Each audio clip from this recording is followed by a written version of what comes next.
The sound of my laptop keyboard clicking at 3:17 a.m. should have woken my husband sleeping upstairs, but Michael had always been a heavy sleeper.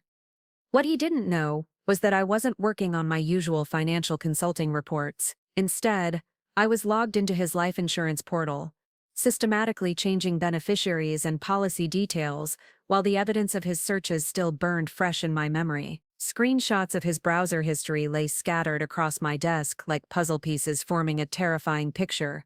How to stage staircase falls, fatal head injuries from household accidents, life insurance investigation timelines. My hands trembled as I updated the final beneficiary field, replacing my name with his sister's. If Michael thought he could eliminate me for a $2 million payout, he was about to discover that Sarah Martinez, certified financial planner and risk assessment specialist, didn't go down without a fight. I'd love to know which corner of the globe you're watching from. And if this story speaks to you, make sure to subscribe. Tomorrow's video is one you absolutely can't miss. My name is Sarah Martinez, and 6 months ago, I believed I was living the American dream in Oakville, California. Our Mediterranean-style home sat on Cypress Ridge Drive in one of those gated communities where every lawn was maintained by the same landscaping company, and the homeowners association enforced strict architectural guidelines. The house itself was Michael's pride and joy, a 2-story structure with genuine hardwood floors, crown molding, and most notably, an elegant curved staircase that served as the focal point of our entryway. That staircase was what had sold Michael on the house 3 years earlier. Italian marble steps, wrought iron railings, and a landing that overlooked our formal living room. During our house hunting phase, he'd stood on those steps during our first walkthrough, running his hands along the banister and commenting on the craftsmanship. The realtor had mentioned the previous owners. An elderly couple had moved to a single-story home for safety reasons after the husband had taken a fall down these very stairs. Michael had seemed fascinated by that detail, asking specific questions about the incident that I'd attributed to natural curiosity. I should have paid more attention to his interest in that story. Michael worked as a senior claims investigator for Pacific Life Insurance, where he'd built his career over 12 years specializing in accidental death claims. His job required him to determine whether deaths were truly accidental or if there were suspicious circumstances that would void policy payouts. He was exceptionally good at his work, with an analytical mind that could spot inconsistencies in witness statements, identify staged accident scenes, and calculate the physics of fatal injuries with disturbing precision. I'd always admired his attention to detail, the way he could examine a case file and immediately identify the key evidence that other investigators might miss. Michael could determine the exact angle and force required to cause specific types of trauma, distinguish between accidental and intentional injuries, and predict which types of deaths would trigger intensive insurance investigations versus routine payouts. What I didn't realize was that he'd been applying these professional skills to a very personal project. My own career as a financial planner had taken off dramatically over the past 18 months. After 8 years working for corporate firms, I'd finally launched my own practice, Martinez Financial Solutions, focusing on high-net-worth clients who needed sophisticated estate planning and risk management strategies. My expertise in insurance products, investment portfolios, and wealth preservation had attracted clients throughout Northern California, and my income had grown exponentially. The success was intoxicating and validating after years of working under other people's brands. I was finally building something that was entirely mine, making decisions about client relationships and business strategy without having to navigate corporate politics or compromise my professional values. The financial rewards were substantial, but more importantly, I felt like I was finally using my skills to their full potential. Michael had initially seemed proud of my entrepreneurial success. He'd helped me set up my home office in what used to be our formal dining room, installing proper lighting and built-in shelving for my professional library. When I landed my first major client, a tech executive with a complex stock option compensation package, Michael had surprised me with a celebration dinner at the most expensive restaurant in Oakville. But looking back now, I can see when his attitude began to shift. It started subtly, around the time my quarterly earnings first exceeded his annual salary.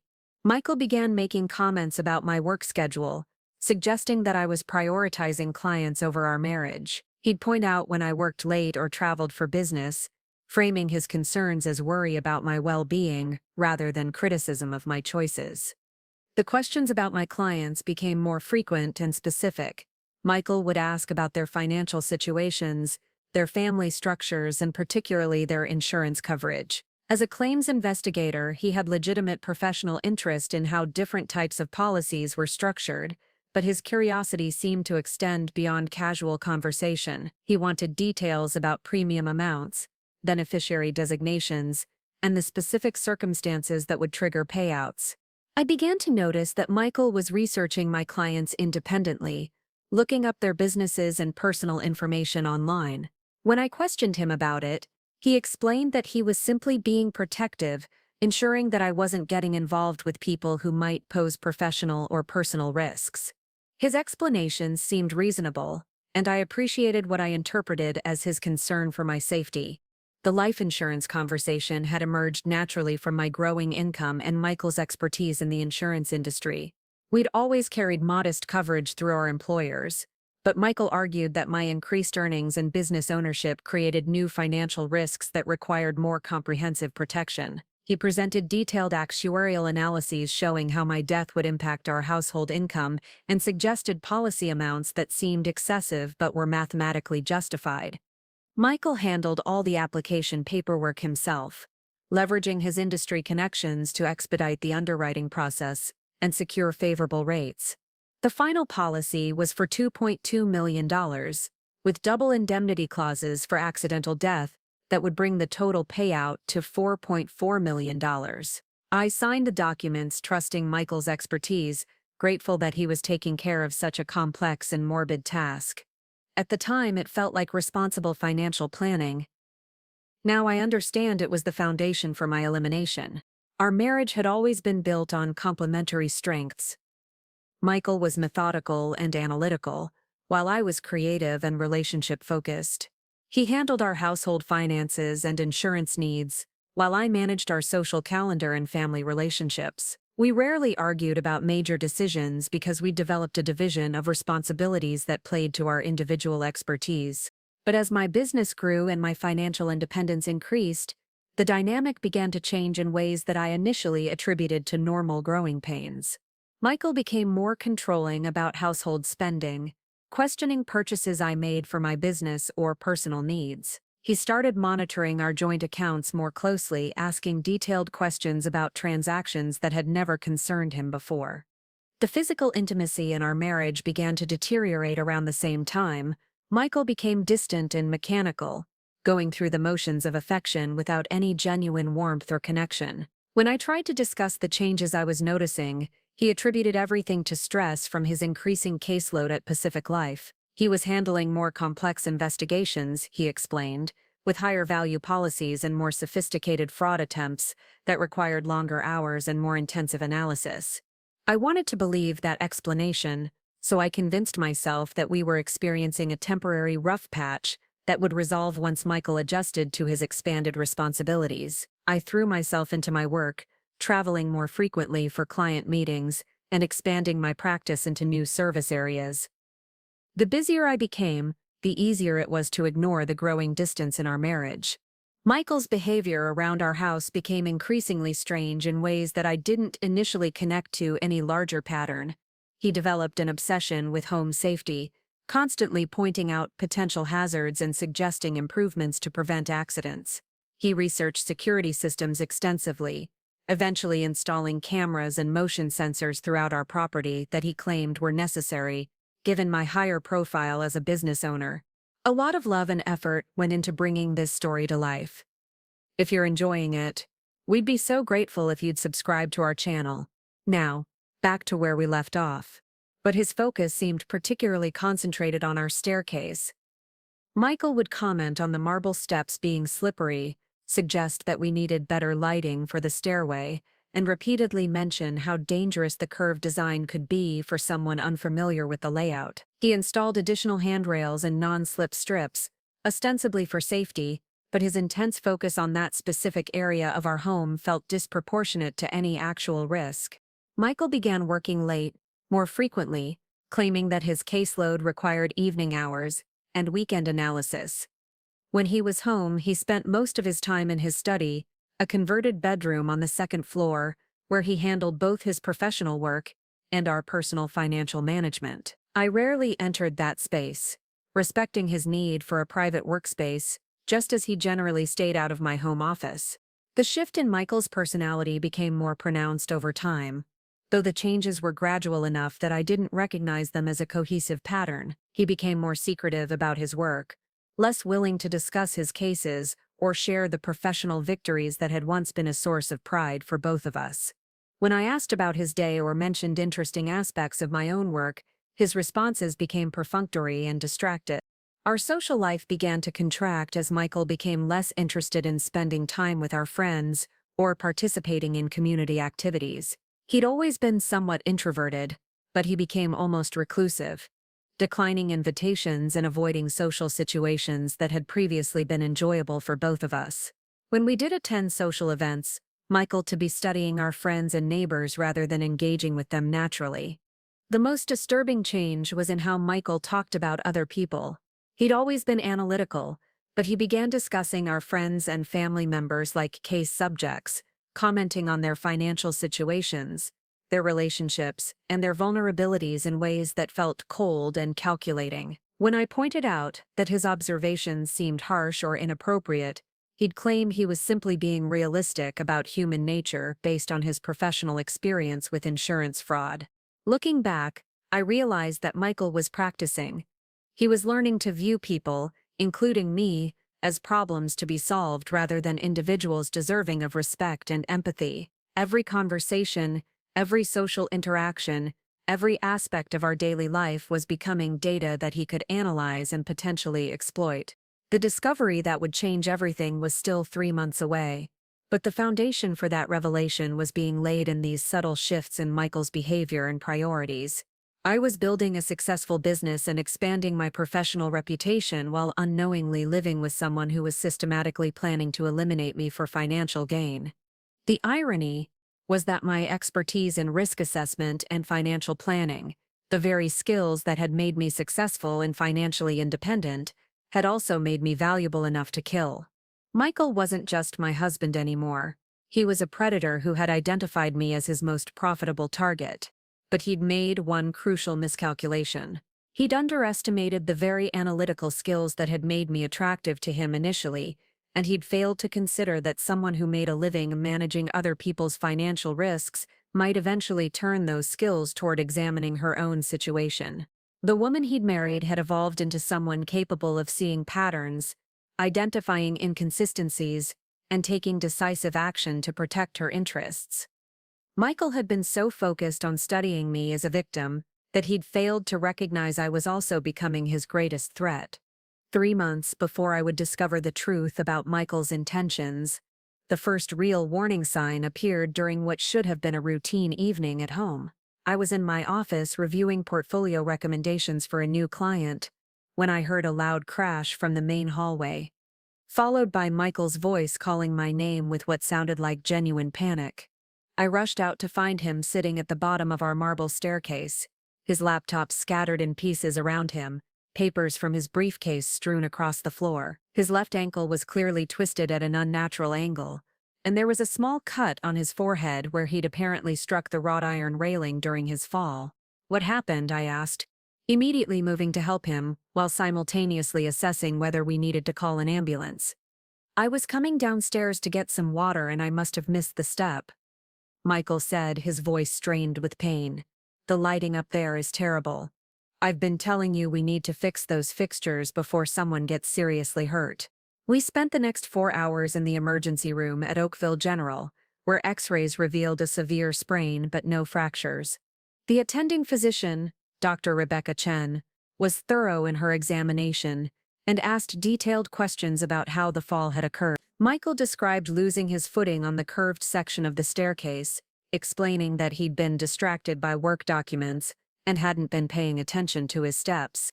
Dr. Chen nodded sympathetically while making notes in Michael's chart. "These types of falls are more common than people realize, especially with marble surfaces and inadequate lighting. You're fortunate the injuries weren't more severe. Falls down staircases can easily result in traumatic brain injuries, spinal cord damage, or fatal head trauma. Michael asked surprisingly detailed questions about the types of injuries typically associated with staircase accidents, the factors that determine severity, and the statistical likelihood of fatal outcomes. I attributed his curiosity to shock and the natural human tendency to seek information after experiencing trauma, but Dr. Chen seemed pleased to have such an engaged patient and provided comprehensive answers about fall mechanics, injury patterns, and prevention strategies. During the drive home, Michael continued discussing the accident with an analytical detachment that struck me as unusual. Instead of focusing on his pain or expressing gratitude for avoiding serious injury, he seemed more interested in understanding the physics of what had happened. He calculated the approximate speed and angle of his fall, estimated the force of impact, and speculated about how different variables might have changed the outcome. It's fascinating how many factors determine whether someone survives a fall like that, Michael said as I helped him up our front steps, carefully avoiding the very staircase where he'd been injured hours earlier. The angle of impact, the surface material, whether they hit the railing or the steps directly. Dr. Chen said a fall from just 3 steps higher could have caused a fatal head injury. I assumed his analytical approach was a coping mechanism, a way of processing the trauma by intellectualizing the experience rather than confronting the emotional reality of how close he'd come to serious harm. Michael had always dealt with stress by gathering information and creating systematic understanding of complex situations. It seemed natural that he would apply the same approach to his own accident. But over the following weeks, as Michael recovered from his injuries, his fascination with staircase accidents continued and intensified. He researched fall prevention extensively, reading medical journals and safety studies with the same focused attention he brought to his insurance investigations. He compiled statistics about household accidents, studied case reports of fatal falls, and even contacted Dr. Chen with follow-up questions about injury mechanisms. Michael's injury provided him with a legitimate reason to modify our staircase, and he threw himself into the project with enthusiasm that seemed disproportionate to practical necessity. He installed additional lighting fixtures, upgraded the handrail system, and added textured strips to each marble step. He researched professional staircase safety consultants and spent hours reviewing building codes and architectural safety standards. The modifications were extensive and expensive, but they were also genuinely effective at improving safety. I had no reason to question Michael's motivations, especially since he was funding the improvements from his own salary rather than asking me to contribute. If anything, I was grateful that he was taking such a proactive approach to preventing future accidents. What I didn't realize was that Michael was conducting a comprehensive study of how to cause the exact type of accident he was ostensibly trying to prevent. Every safety modification taught him about the vulnerabilities he was eliminating, and every prevention strategy revealed the methods that would be most likely to cause fatal injuries. He was learning our staircase like a scientist studying a laboratory instrument, understanding exactly how to manipulate variables to achieve specific outcomes. Michael's professional workload seemed to increase dramatically during this period, requiring longer hours and more frequent travel for case investigations. He explained that Pacific Life was expanding his responsibilities to include more complex fraud cases, assignments that involved analyzing suspicious deaths and determining whether accidents had been staged for insurance payouts. His new cases were fascinating from a professional perspective, Michael told me during our increasingly rare dinner conversations. He was working with forensic experts, medical examiners, and law enforcement officials to reconstruct accident scenes and identify evidence of foul play. The work required him to understand the subtle differences between genuine accidents and carefully planned murders, knowledge that was making him increasingly valuable to his company. I was proud of Michael's career advancement and the recognition he was receiving for his expertise. When he mentioned that his supervisor had praised his ability to think like a criminal in order to catch criminals, I saw it as validation of his analytical skills rather than a concerning insight into his mindset. The salary increases that accompanied his expanded responsibilities were welcome additions to our household income, even though my own business was generating more revenue than both our previous salaries combined. Michael's travel schedule became more unpredictable. with last-minute trips to investigate time-sensitive cases across California and neighboring states. He would often leave early in the morning or late at night, explaining that insurance investigations required flexibility and responsiveness to developing situations. Sometimes he would be gone for several days, staying in hotels near accident sites while conducting interviews and gathering evidence. During one of these business trips, I decided to surprise Michael by having our staircase professionally cleaned and polished while he was away. I'd noticed that despite all his safety modifications, the marble steps had accumulated scratches and stains from the renovation work. A professional restoration would eliminate any remaining hazards while returning the staircase to its original elegant appearance. The cleaning crew arrived on a Wednesday morning while Michael was supposedly in Sacramento investigating a suspicious workplace accident. The team leader, an experienced stone restoration specialist named Carlos Rodriguez, immediately noticed something unusual about our staircase modifications. Whoever did this work knew what they were doing, Carlos commented as he examined the handrails and lighting fixtures. But some of these modifications are interesting. See how the spacing on these handrail supports has been adjusted, and the way the lighting angles have been changed. It's almost like someone was studying the shadows and sightlines very carefully. Carlos's observations seemed technical and professional, so I didn't think much of them at the time. But he continued pointing out details that struck him as unusual, modifications that went beyond simple safety improvements, and suggested a deeper understanding of how the staircase functioned as a physical system. The person who designed these changes understood exactly how someone would fall and where they would likely hit, Carlos said, running his hands along the modified handrail. Most people just add safety features randomly, but this was planned by someone who really understood accident mechanics.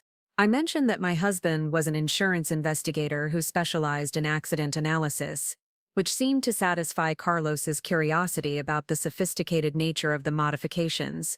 But his comments planted a seed of unease that I couldn't quite articulate. Why would Michael's professional knowledge be so apparent in home safety improvements? And why did the modifications seem designed around understanding accidents rather than simply preventing them?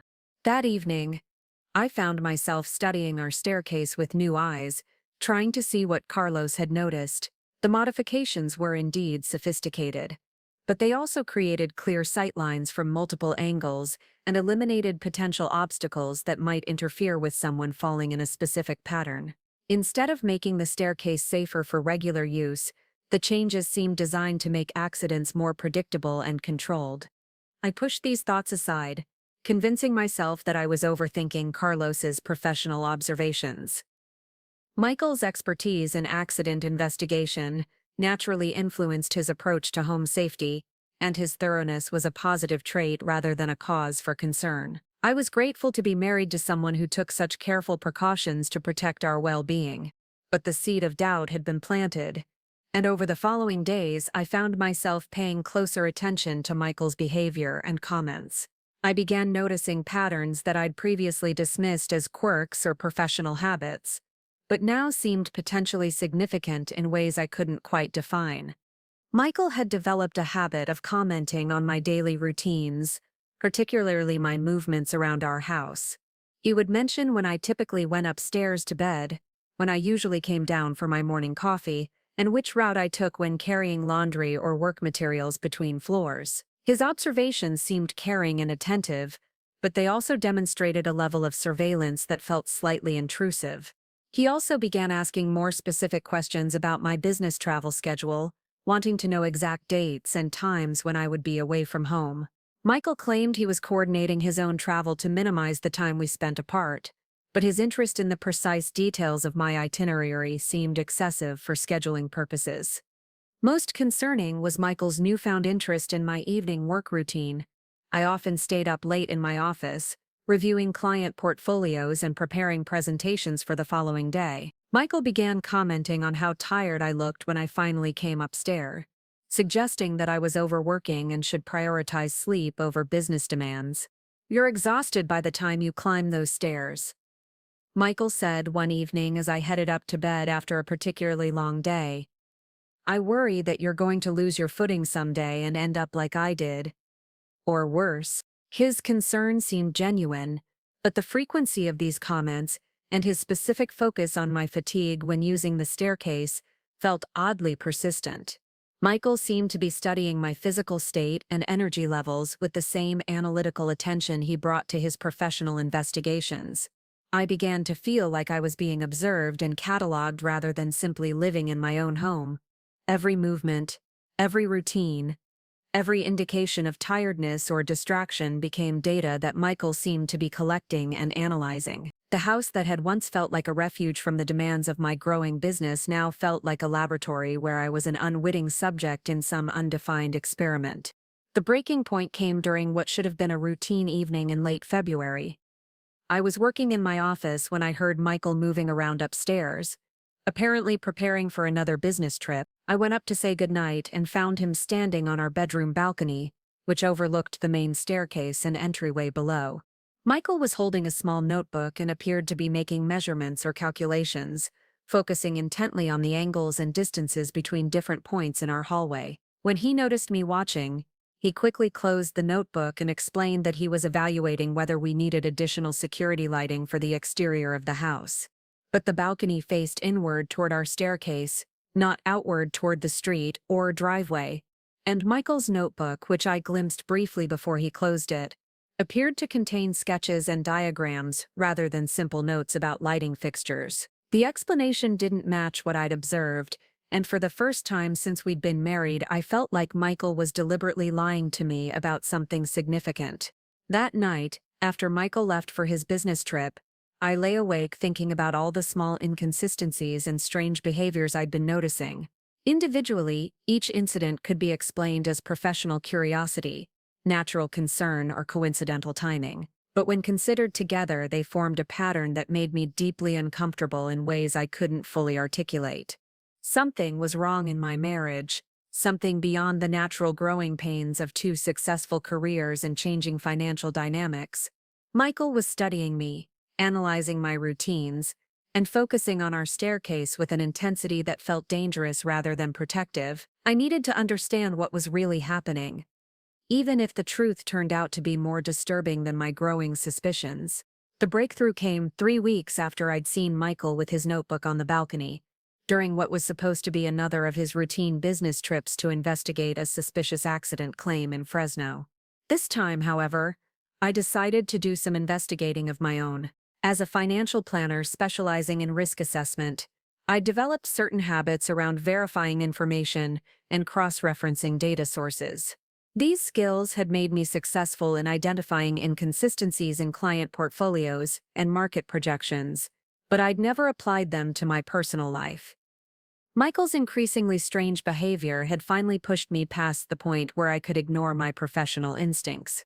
I started with the basics. Michael claimed to be staying at the Hampton Inn in Fresno while investigating a workplace accident at a construction site. A simple phone call to the hotel revealed that they had no guest registered under his name for those dates. When I called Pacific Life's main number and asked to be transferred to Michael Davidson in claims investigation, the receptionist informed me that no one by that name worked in that department.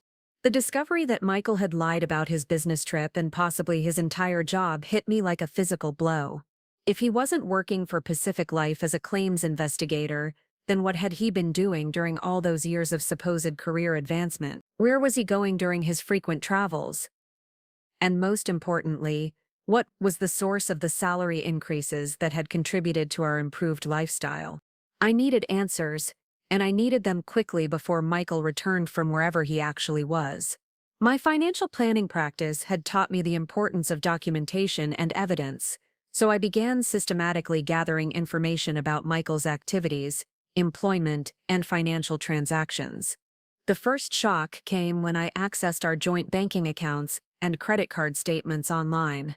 Michael had been making regular deposits from an account I didn't recognize, transfers that aligned with his supposed salary payments from Pacific Life, but when I traced the source account, it led to a business entity called Davidson Consulting Services, which appeared to be registered under Michael's name as the sole proprietor. Davidson Consulting Services had been operating for over 2 years, generating income from clients whose names I didn't recognize. The business address was listed as a mailbox facility in downtown Oakland, and the nature of the services provided was described only as specialized risk assessment and strategic planning consultation. Michael had been running his own business while pretending to work for an insurance company, lying to me about his employment and the source of our household income for years. But if he wasn't investigating accident claims for Pacific Life, what exactly was Davidson Consulting Services providing to its mysterious clients? I spent the rest of that afternoon digging deeper into Michael's financial activities, using the same analytical approach I applied to complex client portfolios. The pattern that emerged was both sophisticated and terrifying. Davidson Consulting Services appeared to be providing specialized advice to people planning to file large insurance claims following the deaths of family members. The client payments corresponded with newspaper obituaries for wealthy individuals who had died in household accidents throughout California and neighboring states. Michael's consulting fees ranged from $50,000 to $200,000 per engagement, amounts that suggested his services were highly specialized and extremely valuable to people planning to benefit from suspicious deaths. Michael wasn't just familiar with accident investigation techniques because he worked for an insurance company. He was an expert in staging accidents because he'd been teaching other people how to commit undetectable murders for substantial fees. Davidson Consulting Services was essentially a murder-for-hire planning operation, providing the technical expertise needed to kill people in ways that would appear accidental to investigators. The realization that I was married to someone who made his living helping people plan murders was so overwhelming that I had to stop my research and sit quietly for several minutes just to process the implications. The man I'd shared a bed with for 5 years, the person I'd trusted with my financial security and personal safety, was a professional consultant in the art of killing people for insurance money. But the worst revelation was still to come. When I accessed Michael's laptop using the password I'd observed him typing countless times, I discovered a folder labeled Personal Projects that contained detailed files about me, our house, and specifically our staircase. The documentation was extensive and chilling. Michael had created comprehensive profiles of my daily routines, noting the exact times I typically went upstairs, the lighting conditions at different hours, and my physical state during various activities. He'd photographed our staircase from multiple angles, documenting sightlines and impact zones with the precision of a crime scene investigator. Most disturbing were the detailed calculations Michael had made about fall trajectories, impact forces, and injury probabilities. He'd modeled different scenarios for accidents involving our staircase, analyzing variables like my height and weight, the marble surface material, and the specific design of our handrail system. The modifications he'd made to improve safety were actually calibrated to ensure that a fall would result in fatal injuries while appearing completely accidental. Michael had been planning my murder with the same methodical approach he brought to his consulting business. I wasn't just his wife, I was his next project, a $4.4 million insurance payout waiting to be collected through a carefully staged household accident. The timeline documents showed that Michael had been developing his plan for over 8 months, refining his approach based on his professional experience with similar cases.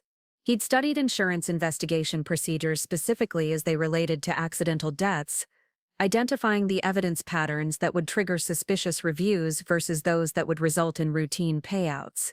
Michael had even researched my own professional background, analyzing how my expertise in financial planning and risk assessment might affect the investigation of my death. He'd concluded that my reputation for thoroughness and attention to detail would actually support the narrative of an accidental fall, since investigators would assume that someone with my professional skills would never put herself at unnecessary risk.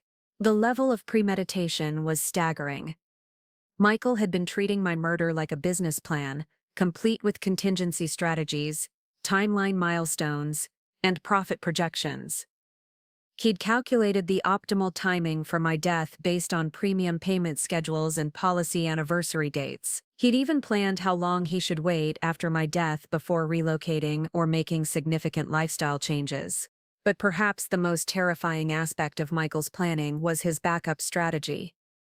If the staircase accident didn't work or if circumstances prevented him from implementing that approach, he had researched alternative methods that would be equally difficult to detect. Carbon monoxide poisoning from a malfunctioning furnace, electrical accidents involving bathroom fixtures, and medication interactions that could cause fatal reactions while appearing to result from prescription errors.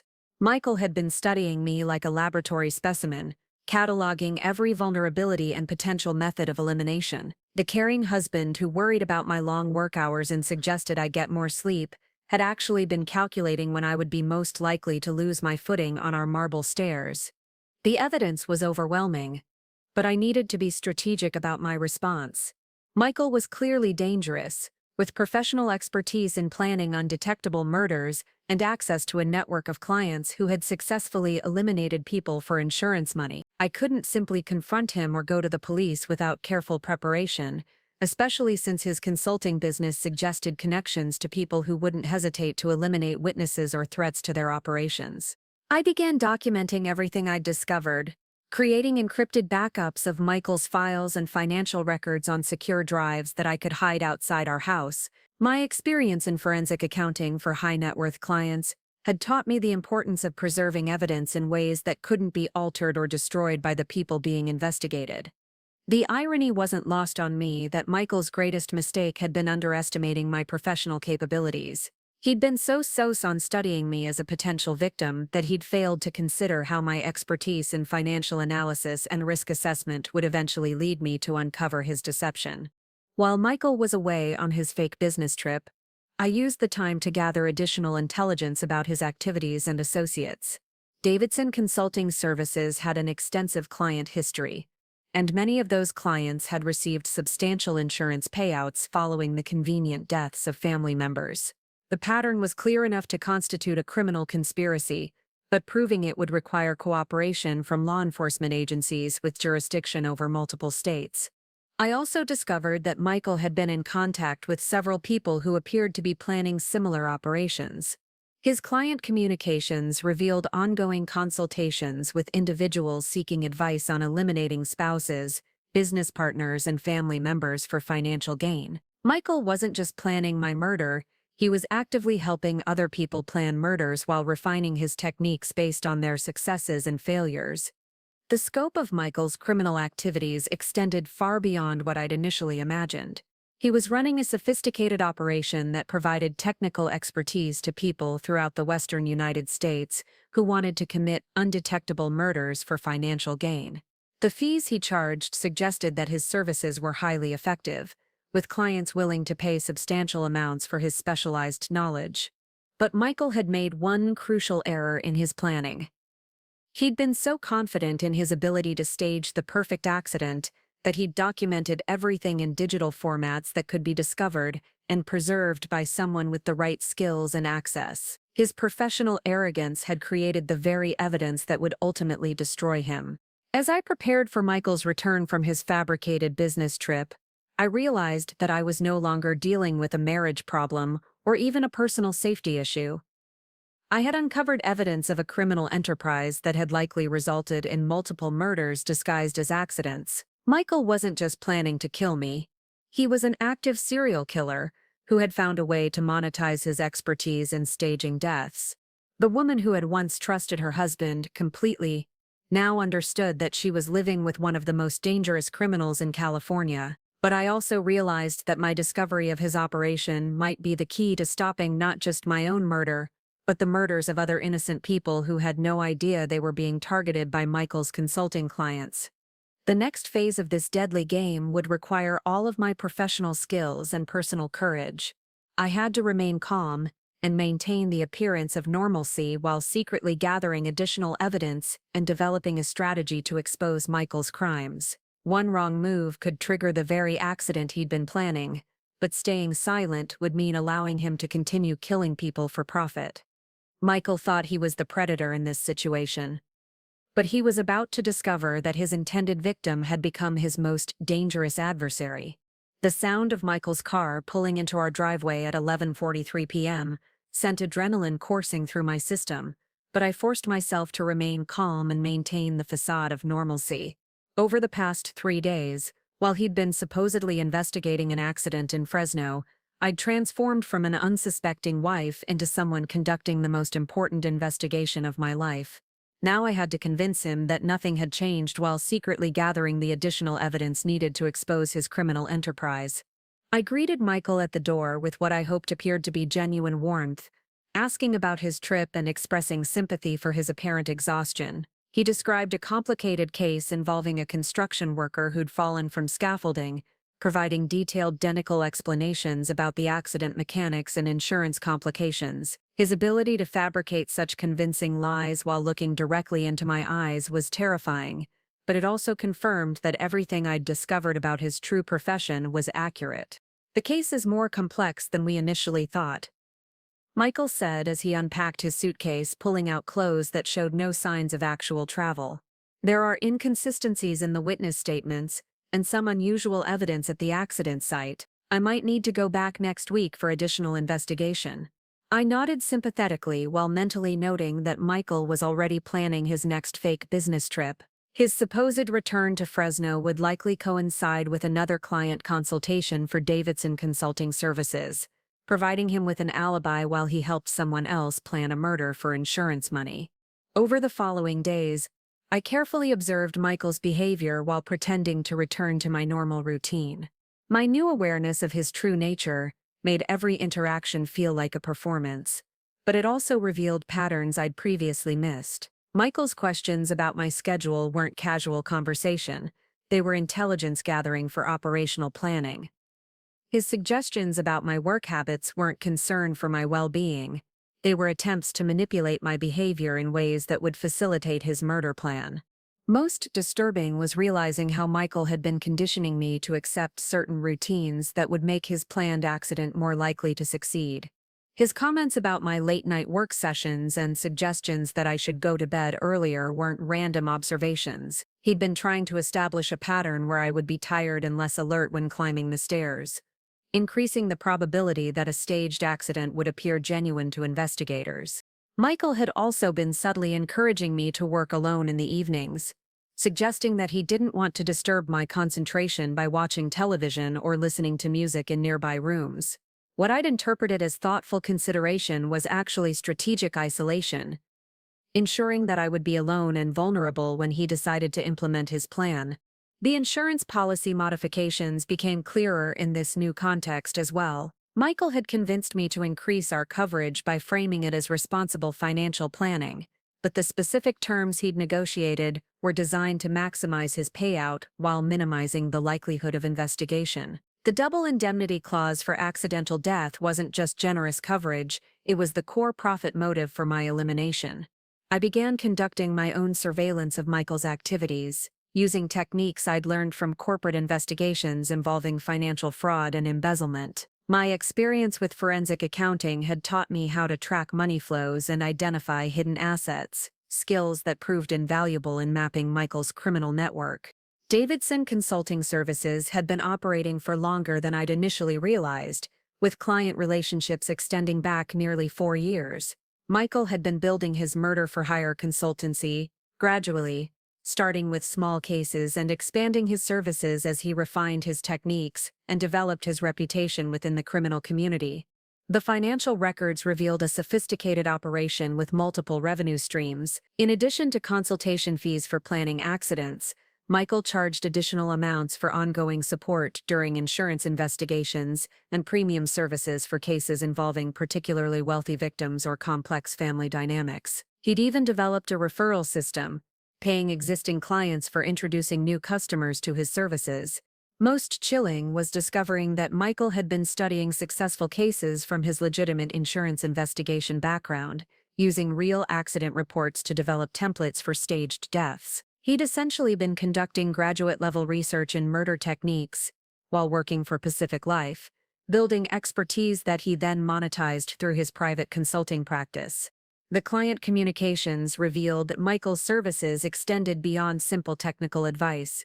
He provided comprehensive support for people planning to eliminate family members, including psychological counseling on how to behave naturally after committing murder, detailed timelines for implementing plans without detection, and even recommendations for lawyers who specialized in defending insurance fraud cases. Michael had clients throughout California, Nevada, Arizona, and Oregon, suggesting a regional network of people who'd successfully used his services to commit murder for financial gain. The geographical distribution also explained his frequent travel. He wasn't just planning murders remotely, but was actively involved in helping clients implement their plans and avoid detection during subsequent investigations. I discovered evidence that Michael had been present at several accident scenes, not as an official investigator, but as a consultant, ensuring that his clients' staged deaths appeared convincing to law enforcement and insurance investigators. He developed relationships with corrupt officials in multiple jurisdictions, people who could influence investigation outcomes in exchange for financial compensation. The scope of Michael's criminal enterprise was staggering, but it also provided me with leverage I hadn't expected. If I could gather sufficient evidence to expose the entire network, I wouldn't just be protecting myself from one dangerous individual, but potentially preventing dozens of future murders planned by his clients. My investigation revealed that Michael was scheduled to meet with a new client the following week, someone seeking advice on eliminating a business partner for life insurance proceeds. The consultation was planned for San Jose, during another fabricated business trip that would provide Michael with cover for his criminal activities. This upcoming meeting presented an opportunity I couldn't ignore. If I could document Michael's consultation with sufficient detail, it would provide irrefutable proof of his criminal activities that could be used to shut down his entire operation. But gathering such evidence would require taking enormous personal risks, including potentially putting myself in direct danger if Michael discovered my surveillance. I spent sleepless nights, weighing my options and developing contingency plans for different scenarios. My financial planning background had taught me the importance of risk assessment and strategic thinking. But this situation involved variables I'd never had to consider before. How do you calculate the probability of success when the stakes include your own life and the lives of unknown future victims? The breakthrough came when I discovered that Michael kept detailed records of his consultations, apparently for quality control and business development purposes. He'd been recording conversations with clients and storing them in encrypted files that documented the specific services he provided and the outcomes of different murder plans. These recordings were incredibly damaging evidence, but they were stored on secure drives that Michael kept in a safety deposit box at First National Bank of Oakville. Accessing those drives would require getting into the bank vault, which seemed impossible until I realized that Michael had listed me as an authorized user on the safety deposit box account. My name was on the signature card as a secondary user, probably added when we'd first opened the account years earlier for storing important documents like our marriage certificate and property deeds. Michael had apparently forgotten to remove my access when he began using the box for storing evidence of his criminal activities. Getting into the safety deposit box required careful timing and a convincing explanation for why I needed access without Michael present. I waited until he left for another fake business trip, then visited the bank during normal business hours when my presence wouldn't seem unusual. The bank manager, Janet Morrison, had known me for years through my financial planning practice and didn't question my request to access our safety deposit box. She accompanied me to the vault area and used her master key in combination with the key I'd taken from Michael's desk to open the secured box. Inside, I found exactly what I'd hoped for: multiple encrypted drives containing Michael's client files, consultation recordings, and detailed documentation of successful murder cases. There were also handwritten notes in Michael's careful script, describing techniques he'd developed and lessons learned from different types of staged accidents. I had less than 30 minutes before the bank closed, so I quickly copied the encrypted drives onto portable storage devices I'd brought with me. The process was nerve-wracking, knowing that discovery would mean certain death, but my experience with complex financial data management made the technical aspects routine. The evidence I obtained from Michael's safety deposit box was comprehensive enough to expose his entire criminal network and provide law enforcement with the information needed to prevent future murders. But I still had to develop a strategy for using this evidence without putting myself in immediate danger from Michael or his criminal associates.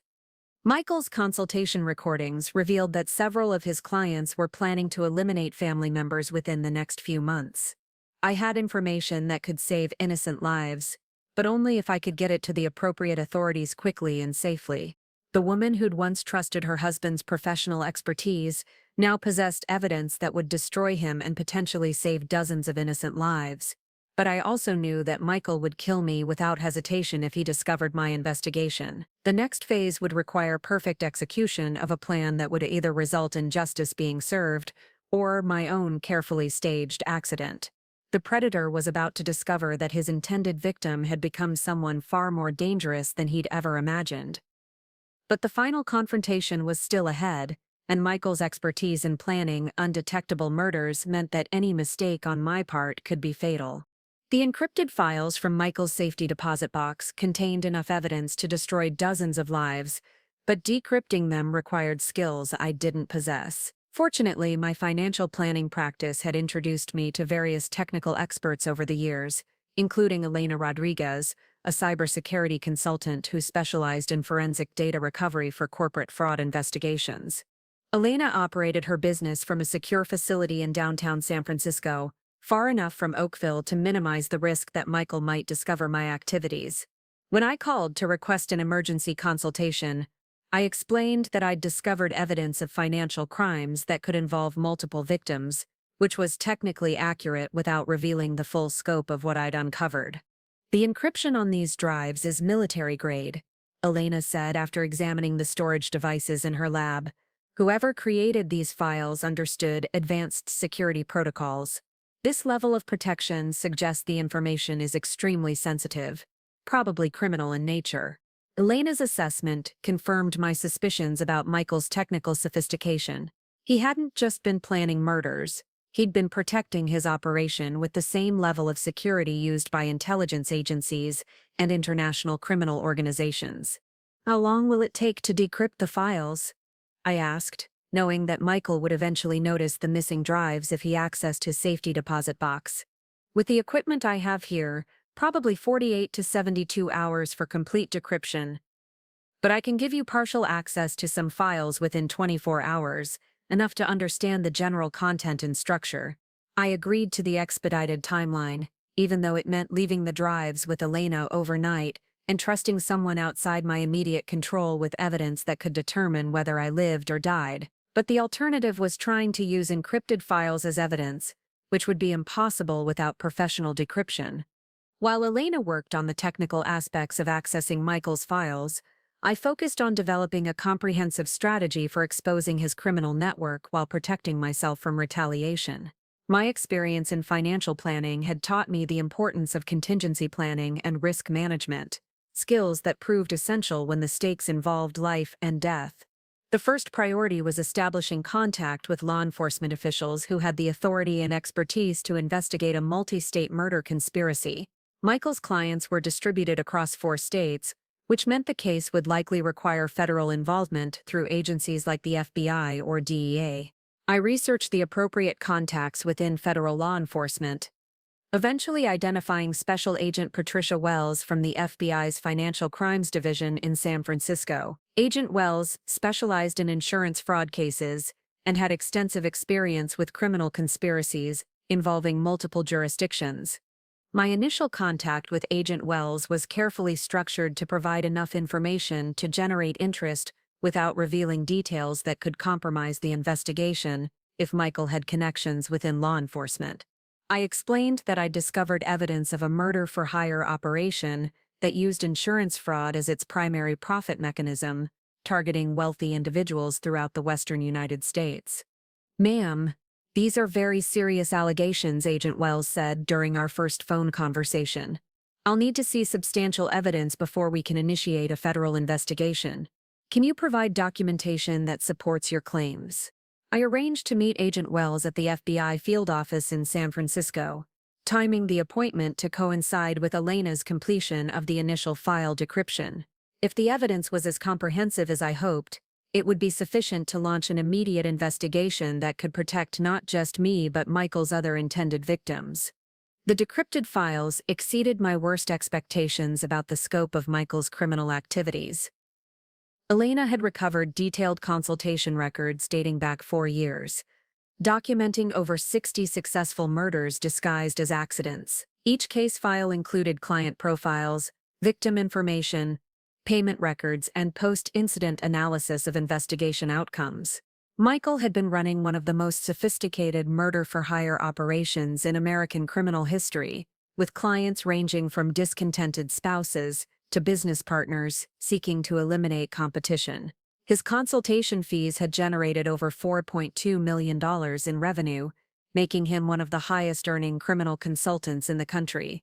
The recordings of client consultations were particularly damaging, capturing Michael providing detailed advice on staging accidents, manipulating evidence, and behaving normally during subsequent investigations. His professional demeanor and technical expertise made the conversations even more chilling, as he discussed murder techniques with the same analytical detachment he might use to explain investment strategies. "Your husband has been teaching people how to commit perfect murders," Elena said as we reviewed the decrypted files. These consultation records show him providing step-by-step guidance for eliminating specific individuals, including detailed timelines and contingency plans for avoiding detection. The evidence also revealed that Michael had been planning my death for over 10 months, far longer than I'd initially realized. His research into my routines and vulnerabilities had been exhaustive, including psychological profiles that analyzed my likely reactions to different types of stress and manipulation. Most disturbing were the detailed calculations Michael had made about the optimal timing for my elimination. He'd analyzed my business cycles, travel schedule, and even my menstrual cycle to identify periods when I would be most vulnerable to accidents. The level of premeditation was staggering, demonstrating that he'd been treating my murder as a complex project requiring months of careful planning. Michael had also been coordinating with other criminals in ways I hadn't anticipated. Several of his clients were planning murders simultaneously, creating a network of people who could provide alibis and support for each other during investigations. The operation was sophisticated enough to include backup plans for eliminating witnesses and contingency strategies for relocating if law enforcement began investigating the conspiracy. My meeting with Agent Wells took place in a secure conference room at the FBI field office, where I presented the decrypted evidence along with my own documentation of Michael's activities.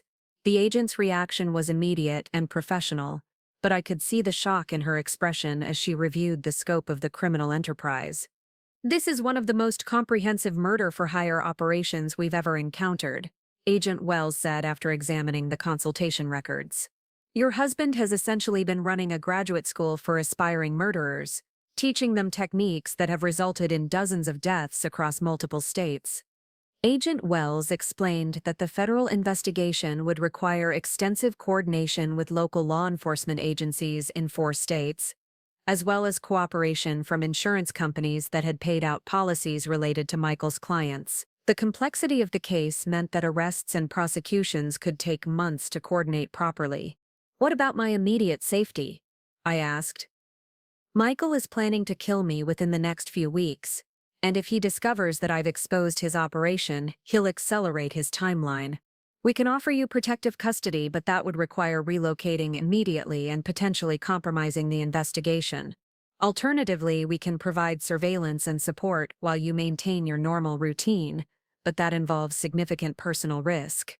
I chose the surveillance option, understanding that my cooperation was essential for gathering additional evidence and preventing Michael's clients from carrying out their planned murders. The FBI would monitor Michael's activities while I continued gathering intelligence from inside our house, a dangerous strategy that could provide the evidence needed to shut down the entire network.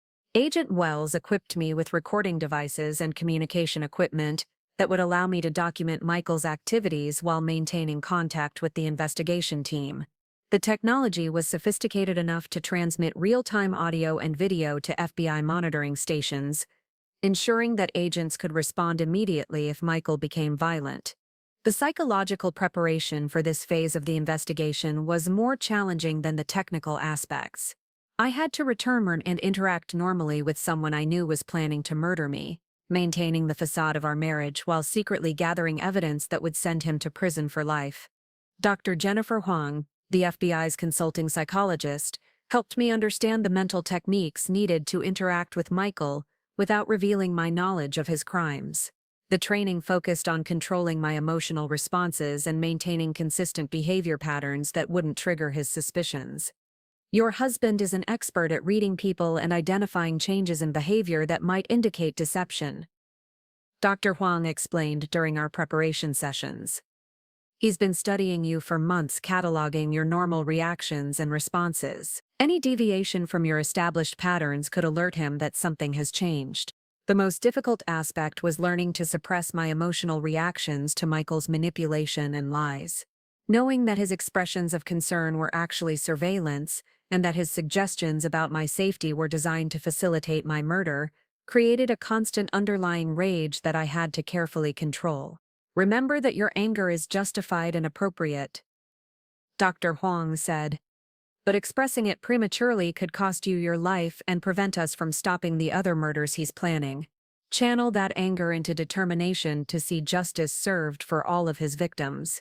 When I returned home after 3 days of FBI preparation, Michael was waiting with apparent concern about my absence.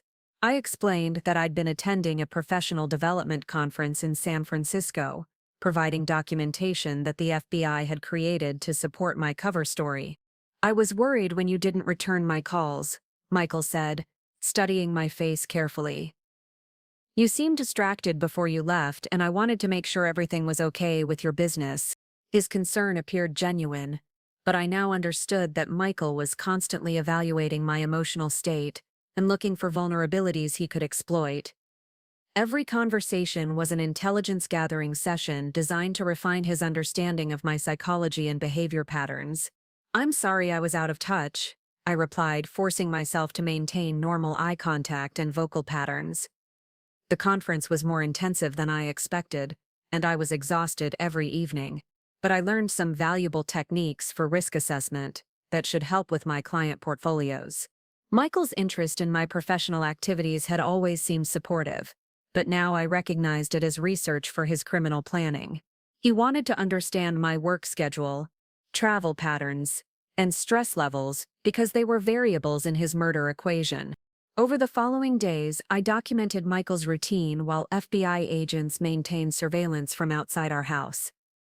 The combination of internal and external monitoring provided comprehensive coverage of his activities, ensuring that any attempt to harm me would be detected and prevented. The evidence-gathering process was exhausting and terrifying, requiring me to maintain perfect emotional control while living with someone who was actively planning my death. But it was also empowering to know that every conversation and interaction was being recorded as evidence that would ultimately destroy Michael's criminal empire. The woman who had once trusted blindly was now an active participant in the most important criminal investigation of her life, using her professional skills and personal courage to prevent not just her own murder but the murders of dozens of other innocent people. The call that would change everything came at 2:17 a.m. on a Tuesday morning in early April. Michael's phone rang with an urgent tone that immediately woke both of us, though I pretended to remain asleep while listening to his hushed conversation with someone who was clearly panicked about a developing situation. "No, you can't go to the police," Michael whispered into the phone, moving toward our bedroom window to muffle his voice. "If the investigation goes wrong, it traces back to all of us. You need to follow the contingency plan we discussed." Through barely opened eyes, I watched Michael pace while providing what sounded like crisis management advice to someone whose murder plan had apparently gone awry. The FBI recording equipment hidden in our bedroom was capturing every word, but I knew this conversation represented a critical moment that could either expose Michael's network or force him to accelerate his timeline for eliminating me. "Listen carefully," Michael continued, his voice taking on the authoritative tone I'd heard him use during his fake business calls. "You need to create distance from the situation immediately. Use the alibi we prepared. Stick to the story exactly as we rehearsed it, and do not deviate under any circumstances." The conversation lasted nearly 20 minutes, with Michael providing detailed instructions about evidence disposal, witness manipulation, and insurance claim procedures. When he finally ended the call, he stood quietly by the window for several minutes, apparently calculating the implications of whatever crisis his client was facing. I remained motionless, controlling my breathing to maintain the appearance of sleep while my mind raced through the possibilities. If one of Michael's clients had been caught, or if their staged murder had been detected as suspicious, it could trigger investigations that would expose the entire network. Michael might decide to eliminate me immediately, rather than risk having a potential witness who could connect him to his criminal activities. The next morning, Michael announced that he needed to travel urgently to Sacramento for a complex case that required immediate attention. His explanation was more detailed than usual, describing a workplace accident involving multiple fatalities that demanded sophisticated investigation techniques. The excessive specificity of his story suggested that he was actually planning something far more dangerous than a routine consultation. "I'll probably be gone for 3 or 4 days," Michael said while packing his suitcase with equipment I'd never seen before. This case involves some unusual technical challenges that might require specialized tools and extended analysis.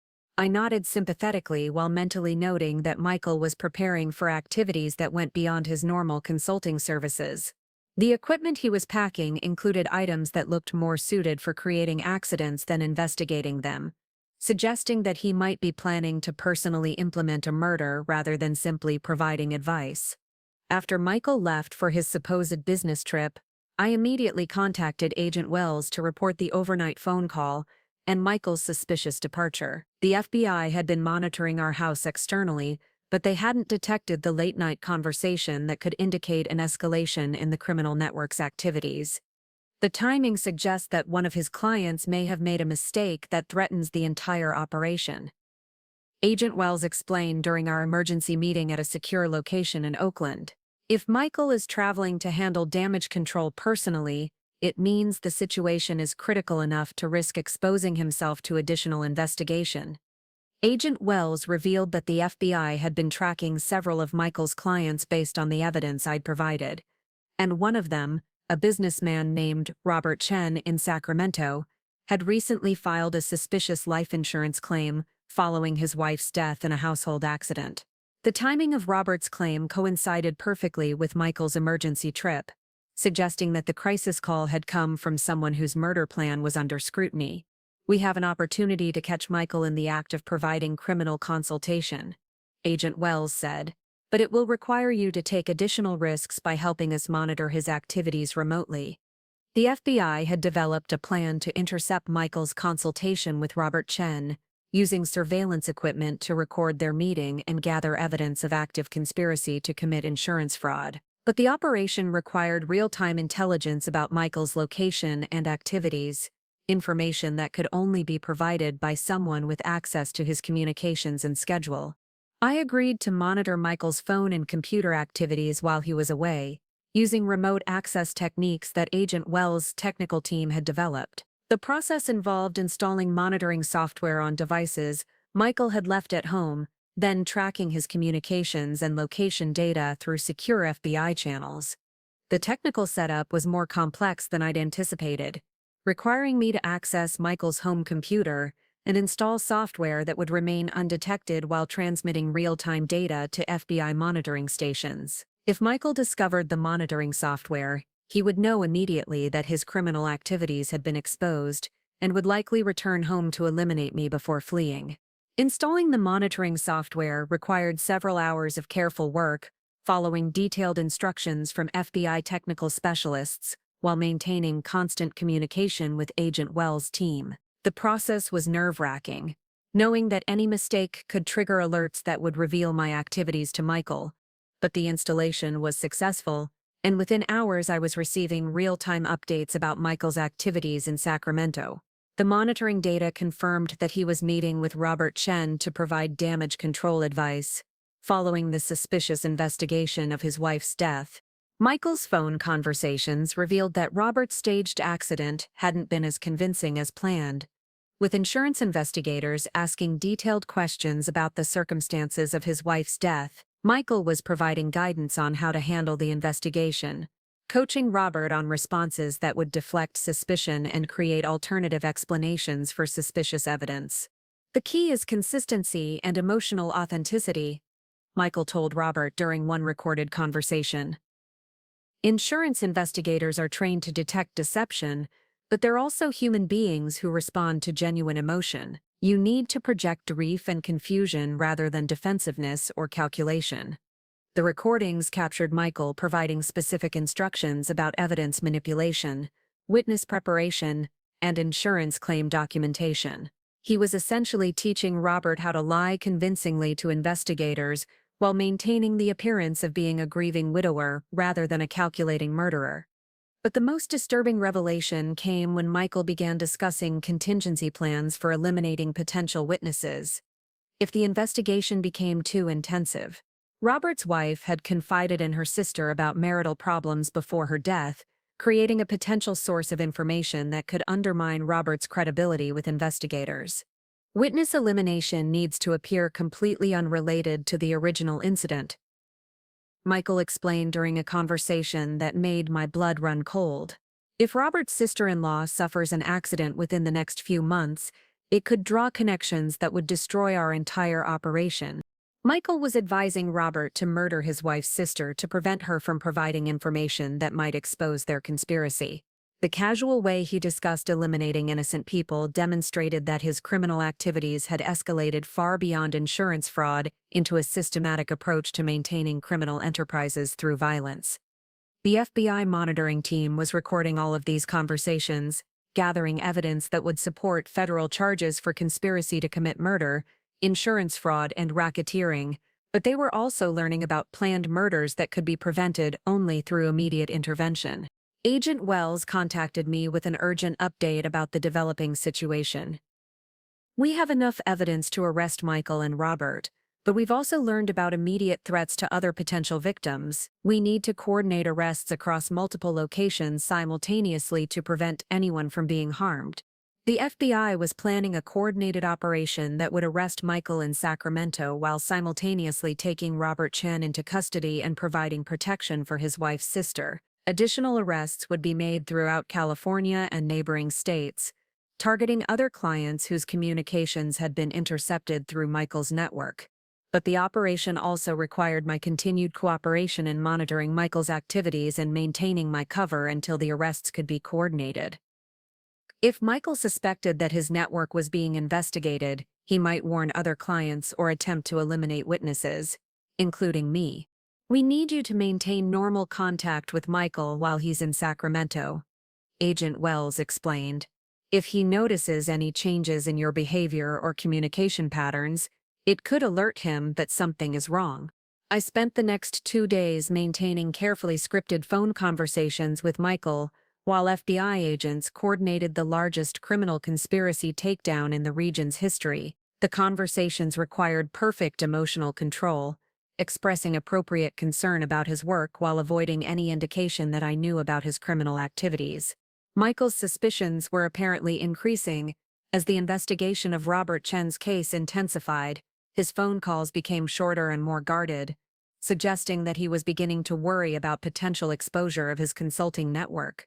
I might need to extend my trip, Michael told me during one conversation.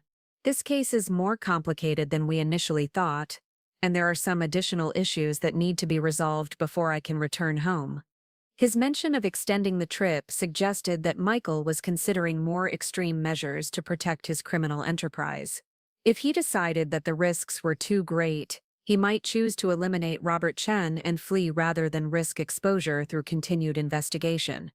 The FBI accelerated their timeline based on intercepts, suggesting that Michael was planning to resolve the Sacramento situation permanently within the next 24 hours. Agent Wells coordinated with local law enforcement to ensure that arrests could be made simultaneously across multiple jurisdictions, preventing any of the conspirators from warning others or eliminating witnesses. The final phase of the operation began at dawn on Thursday morning, with FBI agents moving into position around the hotel where Michael was staying in Sacramento. Similar teams were preparing to arrest Robert Chen and other network members throughout the western United States, timing their actions to prevent coordination or escape attempts. I waited in a safe house under FBI protection, monitoring communications while federal agents implemented the plan that would either end Michael's criminal enterprise or force him to accelerate his timeline for eliminating potential witnesses. The woman who had discovered her husband's murder plot was now the key witness in one of the largest criminal conspiracy investigations in federal law enforcement history.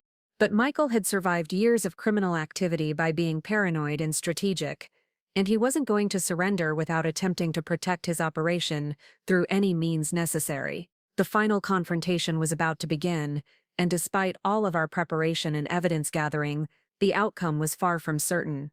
The coordinated arrests began at 6:47 a.m. Pacific Time, with FBI agents storming Michael's hotel room in Sacramento while he was supposedly preparing for another consultation with Robert Chen.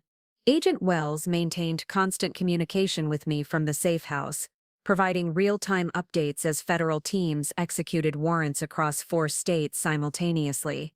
"Target 1 is in custody," came the first report through Agent Wells' radio. Michael had been taken without resistance, apparently caught completely off guard while reviewing documents related to his criminal network. The evidence seized from his hotel room included detailed plans for eliminating Robert Chen's sister-in-law and contingency strategies for relocating his operation if law enforcement investigations became too intensive.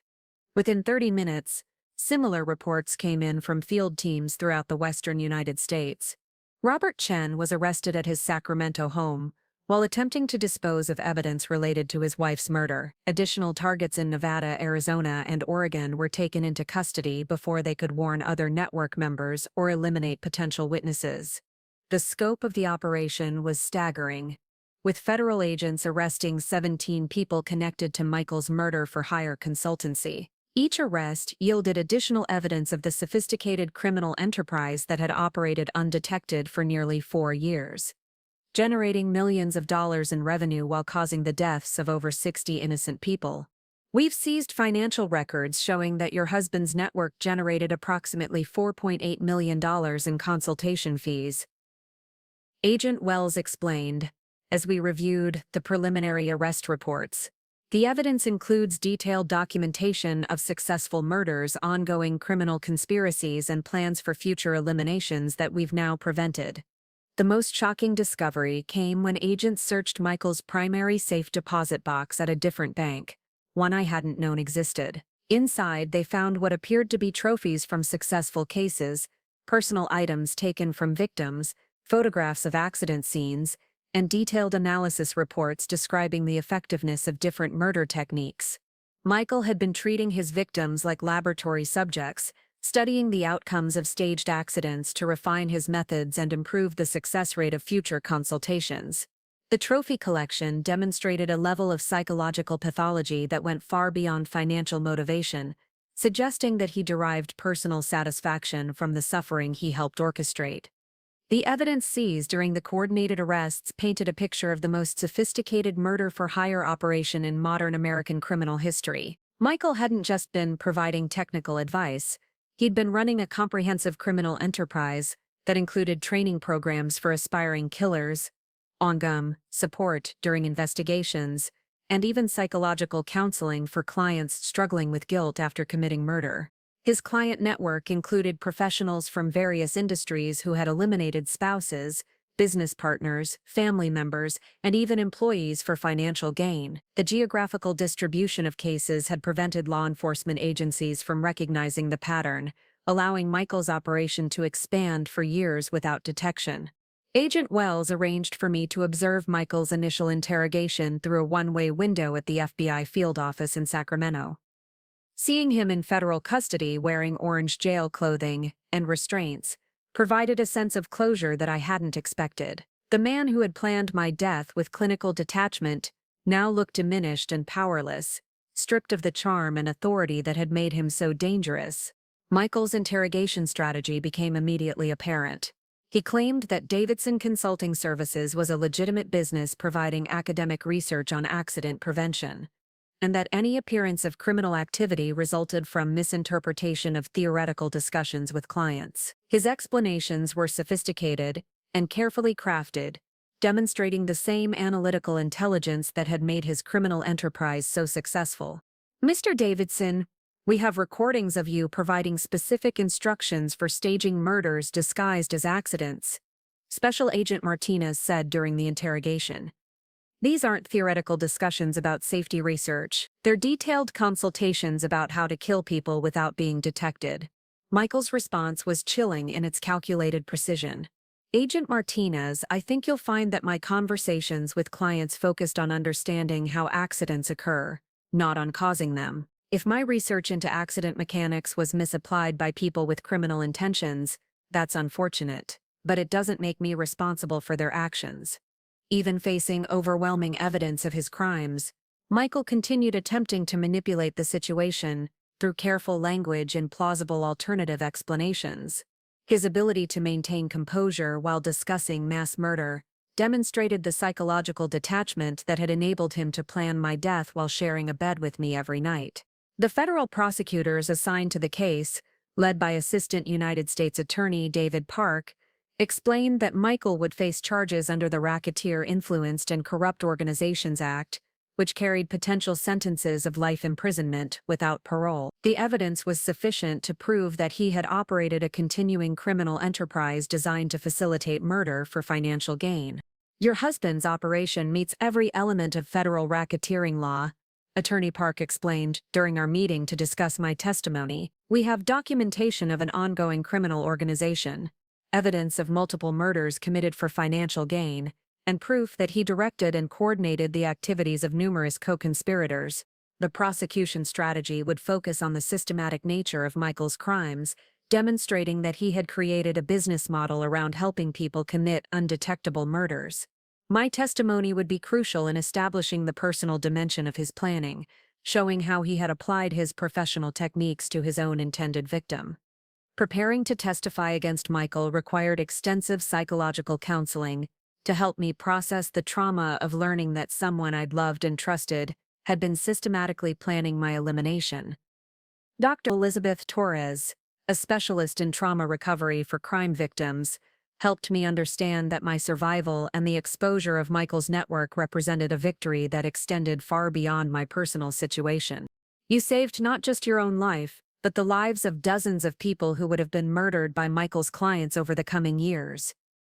Dr. Torres explained during our sessions, your courage and intelligence prevented immeasurable suffering and brought justice for victims whose families never understood what really happened to them.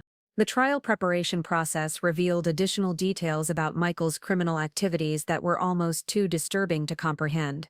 Forensic accountants had traced his network's involvement in over 90 suspicious deaths across multiple states, cases where family members had received substantial insurance payouts following accidents that investigators now recognized as staged murders.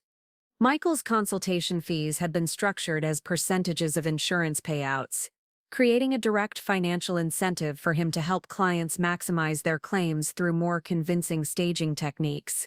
The more realistic the accident appeared, the larger the insurance settlement, and the higher Michael's compensation for his services. The psychological profiles developed by FBI behavioral analyst revealed that Michael exhibited characteristics consistent with psychopathic personality disorder, including an inability to form genuine emotional connections and a complete absence of empathy for his victims. His marriage to me had been fundamentally transactional, based on my potential value as both a source of income and eventually a lucrative insurance claim. Michael Davidson represents one of the most dangerous types of criminal we encounter, Dr. Samuel Rodriguez, the FBI's chief behavioral analyst, explained during a briefing for the prosecution team. He combines high intelligence with complete moral detachment, allowing him to plan and facilitate horrific crimes while maintaining the appearance of normalcy in his personal relationships. The trial itself became a media sensation, with coverage focusing on the unprecedented scope of Michael's criminal network and the sophisticated methods used to detect and expose the conspiracy. I testified for 3 days, describing my discovery of Michael's plans and the investigation that led to his arrest. Michael's defense attorney, Catherine Williams, attempted to portray him as a brilliant researcher whose academic work had been misinterpreted by disturbed individuals seeking to justify their criminal fantasies. Her strategy focused on creating doubt about Michael's intent, arguing that providing information about accident mechanics didn't constitute conspiracy to commit murder, but the prosecution's evidence was overwhelming. The recordings of Michael's consultations included specific instructions for staging murders, detailed discussions of insurance investigation procedures, and even advice about eliminating witnesses who might threaten successful prosecutions. His own voice describing how to kill people convincingly destroyed any possibility of claiming academic innocence. The jury deliberated for less than 8 hours before returning guilty verdicts on all charges, including racketeering, conspiracy to commit murder, insurance fraud, and operating a continuing criminal enterprise. Michael showed no emotion as the verdicts were read, maintaining the same detached composure he'd displayed throughout the trial. Judge Patricia Yamamoto sentenced Michael to life imprisonment without the possibility of parole, emphasizing that his crimes represented a unique threat to public safety that required permanent incapacitation. Ms. Davidson used his intelligence and professional expertise to create a criminal enterprise that resulted in the deaths of numerous innocent people. Judge Yamamoto said during sentencing, "The systematic nature of these crimes and the defendant's complete lack of remorse require a sentence that ensures he can never again threaten public safety." The other network members received sentences ranging from 25 years to life imprisonment, depending on their level of involvement and the number of murders connected to their activities. Robert Chen received a life sentence for his wife's murder, while clients who had only consulted with Michael but hadn't yet implemented their plans received lighter sentences in exchange for cooperation with ongoing investigations. The insurance companies that had paid claims related to Michael's network filed civil lawsuits seeking to recover over $200 million in fraudulent payouts. The legal proceedings would continue for years, but the criminal prosecutions had effectively dismantled the most sophisticated murder-for-hire operation in modern American history. 6 months after Michael's sentencing, I relocated to Denver, Colorado, where I established a new financial planning practice, specializing in insurance fraud prevention and victim advocacy. My experience with Michael's criminal network had provided unique insights into how insurance policies could be manipulated for criminal purposes, expertise that proved valuable to law enforcement agencies and insurance companies seeking to prevent similar schemes. The house in Oakville was sold immediately after the trial, with the proceeds donated to victim advocacy organizations that supported families affected by insurance fraud murders. I couldn't imagine living there again, knowing how Michael had studied every room and routine as part of his plan to kill me. The curved marble staircase that had once been Michael's pride and joy was eventually removed by the new owners, who converted the space into a more conventional entryway. When I learned about the renovation, I felt a sense of closure that surprised me with its intensity. The physical elimination of the weapon Michael had planned to use against me felt like a final victory over his legacy of violence. Dr. Torres helped me understand that recovery from such profound betrayal would be a lifelong process, but that channeling my experience into helping other potential victims represented a powerful form of healing. My new practice included training programs for financial planners on recognizing signs of insurance fraud and domestic violence, expertise that could help prevent future tragedies. 2 years after Michael's arrest, I received an unexpected letter from his prison. The envelope sat unopened on my desk for several days before I found the courage to read his final attempt at manipulation. "Sarah," the letter read, "I want you to know that I never intended for our situation to develop as it did. The pressures of maintaining my business operations led me to consider options that I now recognize were inappropriate. I hope you can find peace in your new life." Even from prison, facing life imprisonment for multiple murders, Michael couldn't bring himself to acknowledge the true nature of his crimes or express genuine remorse for the suffering he'd caused. His letter contained the same calculated language and emotional detachment that had characterized his criminal consultations. I destroyed the letter immediately and instructed the prison authorities that I would not accept any further communications from Michael Davidson.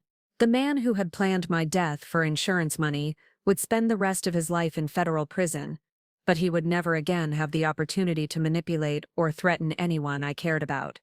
3 years later, standing in my new office, overlooking the Rocky Mountains, I reflected on how completely my life had changed since that terrifying night when I'd discovered Michael's true nature. The woman who had once trusted blindly had become someone who helped others recognize deception and protect themselves from financial predators. Michael had tried to eliminate me because he saw my success and independence as obstacles to his criminal ambitions. Instead, his attempt to destroy me had revealed strengths I hadn't known I possessed and led me to a life more meaningful than anything I could have imagined while trapped in his web of lies. The predator had been caged, justice had been served, and dozens of innocent lives had been saved through the exposure of his criminal network. But most importantly, I had survived and transformed my trauma into a force for protecting others from similar threats. Sometimes the most powerful response to someone who tries to destroy you is building a life so compelling and purposeful that their absence becomes irrelevant.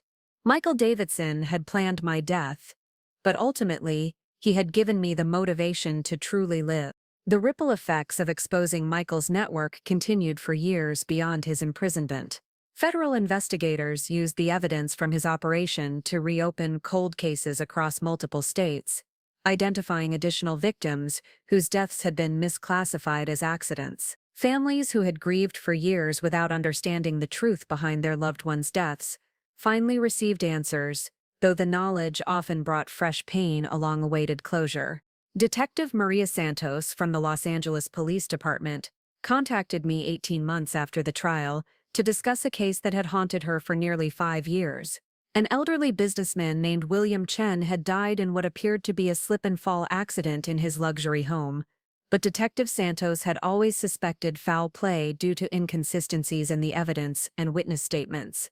Your husband's client records show that he consulted with Chen's nephew about staging elderly accidents, Detective Santos explained during our video conference. The nephew received a $1.2 million life insurance payout and immediately moved to Thailand, where he's been living as an expatriate ever since.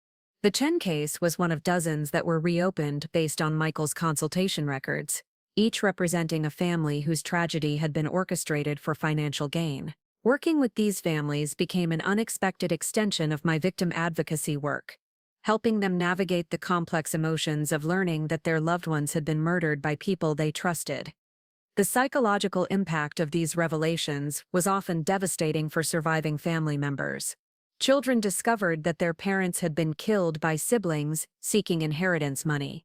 Spouses learned that their partners' deaths had been staged by business associates, eliminating competition. The betrayal extended far beyond the immediate victims to include everyone who had loved and trusted the people Michael's clients had eliminated. My work with victim families led to collaboration with the National Center for Missing and Exploited Children and the FBI's Behavioral Analysis Unit on developing new protocols for identifying insurance fraud murders. The patterns Michael's network had exploited were being used to create detection systems that could alert investigators to suspicious claims before additional victims were harmed. Your case represents a watershed moment in how we approach insurance fraud investigation, explained Dr. Rebecca Foster, a criminologist specializing in financial crimes. The systematic nature of Davidson's operation has forced us to completely reimagine how these conspiracies operate and how they can be detected before they mature into active murder plots. The insurance industry itself underwent significant reforms following the exposure of Michael's network. Companies began implementing advanced data analysis systems that could identify patterns suggesting coordinated fraud attempts, cross-referencing claims, data across multiple carriers to detect suspicious trends that individual companies might miss. Pacific Life Insurance, the company Michael had claimed to work for, contacted me to apologize for the unwitting role their corporate identity had played in his deception. They offered to fund a research foundation focused on preventing insurance fraud and supporting victims of financial crimes, an offer I accepted with the condition that the foundation's work would extend beyond insurance matters to address all forms of financial exploitation. The Pacific Life Foundation for Financial Crime Prevention became a significant force in victim advocacy and fraud prevention education.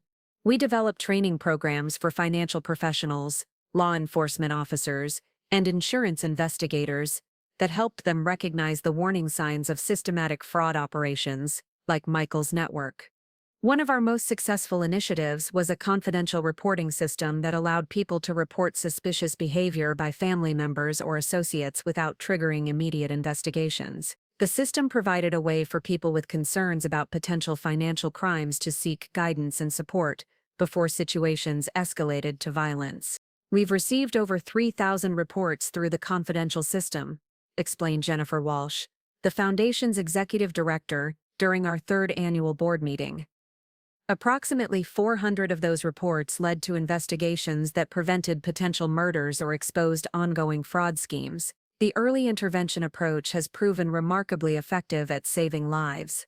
The Foundation's work attracted attention from international law enforcement agencies dealing with similar criminal networks in other countries. Michael's operation had been sophisticated enough to serve as a template for criminal organizations worldwide, making our prevention strategies valuable beyond American borders. Interpol invited me to present at their annual conference on international financial crimes, where I shared insights about how Michael's network had operated and how similar schemes could be detected and disrupted.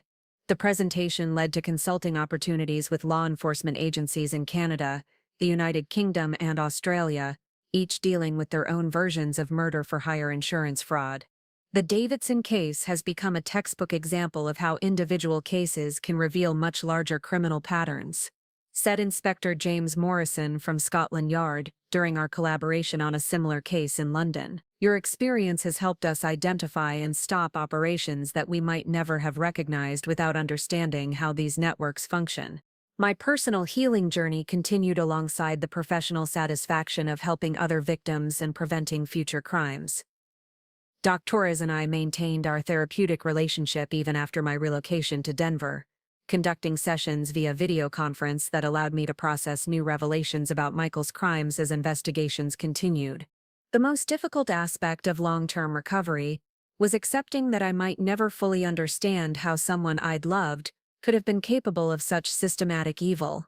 Michael's psychological evaluations revealed personality disorders that explained his behavior from a clinical perspective, but they couldn't bridge the emotional gap between the man I thought I'd married and the monster who had planned my death. Accepting that some questions don't have satisfying answers is part of the healing process.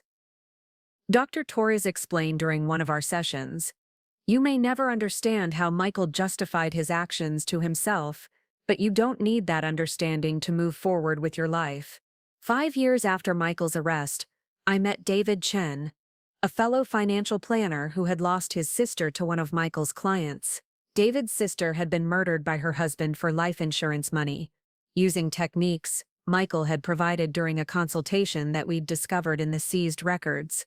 Our relationship developed slowly, built on shared understanding of how financial crimes could destroy families and mutual commitment to preventing similar tragedies. David brought his own expertise in estate planning and wealth management to our advocacy work, expanding the Foundation's ability to help families protect themselves from financial predators.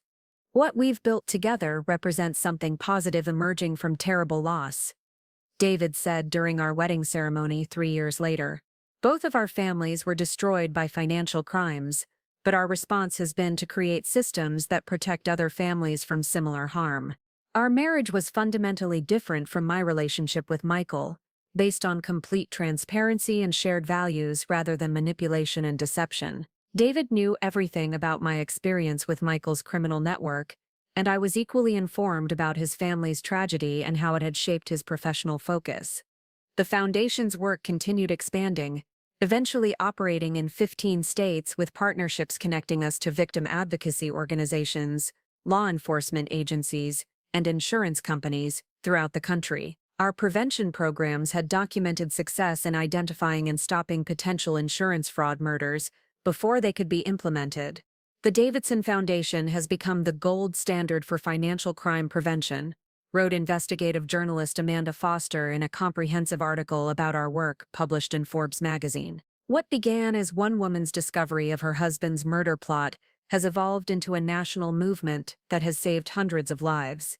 The media attention brought additional opportunities to expand our impact, including a partnership with the Department of Justice to develop federal guidelines for investigating complex insurance fraud conspiracies. Our recommendations were incorporated into FBI training programs and shared with international law enforcement agencies dealing with similar criminal networks, 8 years after discovering Michael's plan to kill me, I testified before a congressional subcommittee investigating weaknesses in insurance regulation that had allowed criminal networks to operate undetected. My testimony helped support legislation requiring enhanced coordination between insurance companies and law enforcement agencies when investigating suspicious claims. Mrs. Chen's case demonstrates how individual courage and professional expertise can expose criminal conspiracies that threaten public safety, said Representative Patricia Williams during the hearing.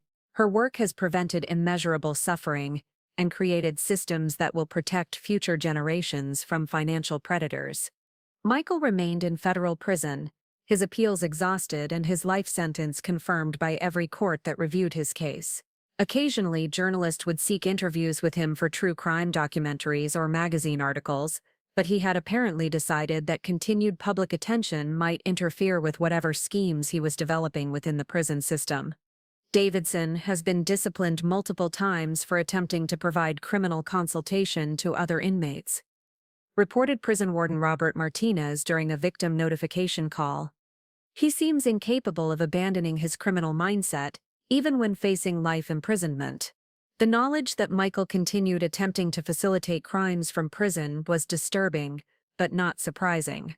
His psychological profile suggested that criminal planning had become such a fundamental part of his identity that even permanent incarceration couldn't eliminate his desire to control and manipulate others. 10 years after that terrifying night when I discovered Michael's internet searches, I stood before an audience of 500 financial professionals at the National Conference on Insurance Fraud Prevention, delivering the keynote address about recognizing and preventing systematic criminal conspiracies. The most important lesson from my experience is that evil can wear familiar faces and hide behind professional credentials. I told the audience, our responsibility as financial professionals is to remain vigilant for signs that our expertise is being exploited by people who would use it to harm others. The woman who had once been targeted for elimination had become a nationally recognized expert in financial crime prevention, helping create systems that protected thousands of potential victims from predators like Michael. The foundation David and I had built together represented a legacy of protection and advocacy that would continue long after our own involvement ended. Michael Davidson had planned to profit from my death, but instead, his attempt to destroy me had created something far more valuable than any insurance payout. Through our foundation's work, my survival had multiplied into the protection of countless other lives, transforming personal trauma into a force for justice that would continue growing for generations. The curved staircase that Michael had planned to use as my murder weapon had been demolished and forgotten, but the strength I'd discovered in fighting him continued building something beautiful and protective for others facing similar dangers. Sometimes, the greatest revenge against someone who tries to destroy you is becoming someone who protects others from experiencing similar harm.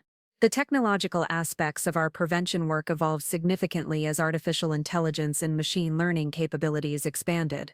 Working with data scientists from Stanford University, we developed predictive algorithms that could analyze insurance application patterns, financial transactions, and even social media activity to identify potential murder-for-hire conspiracies before they progressed to violence.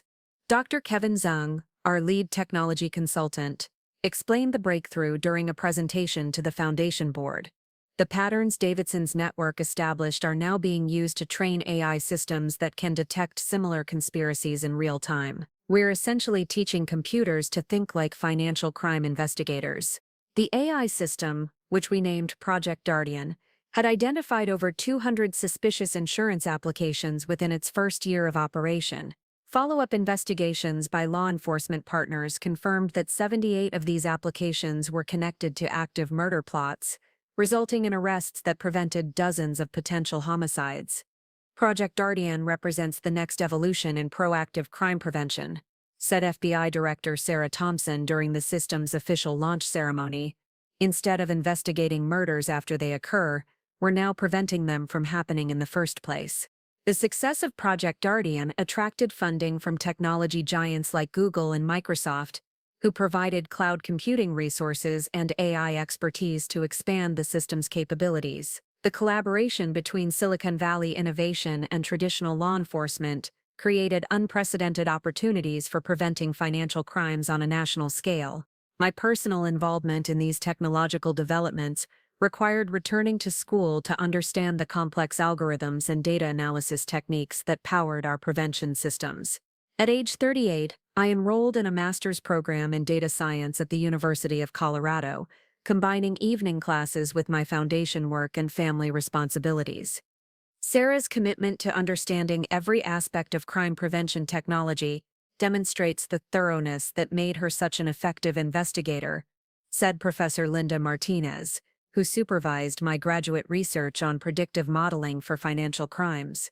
Her real-world experience with criminal networks provides invaluable perspective for developing more effective detection algorithms.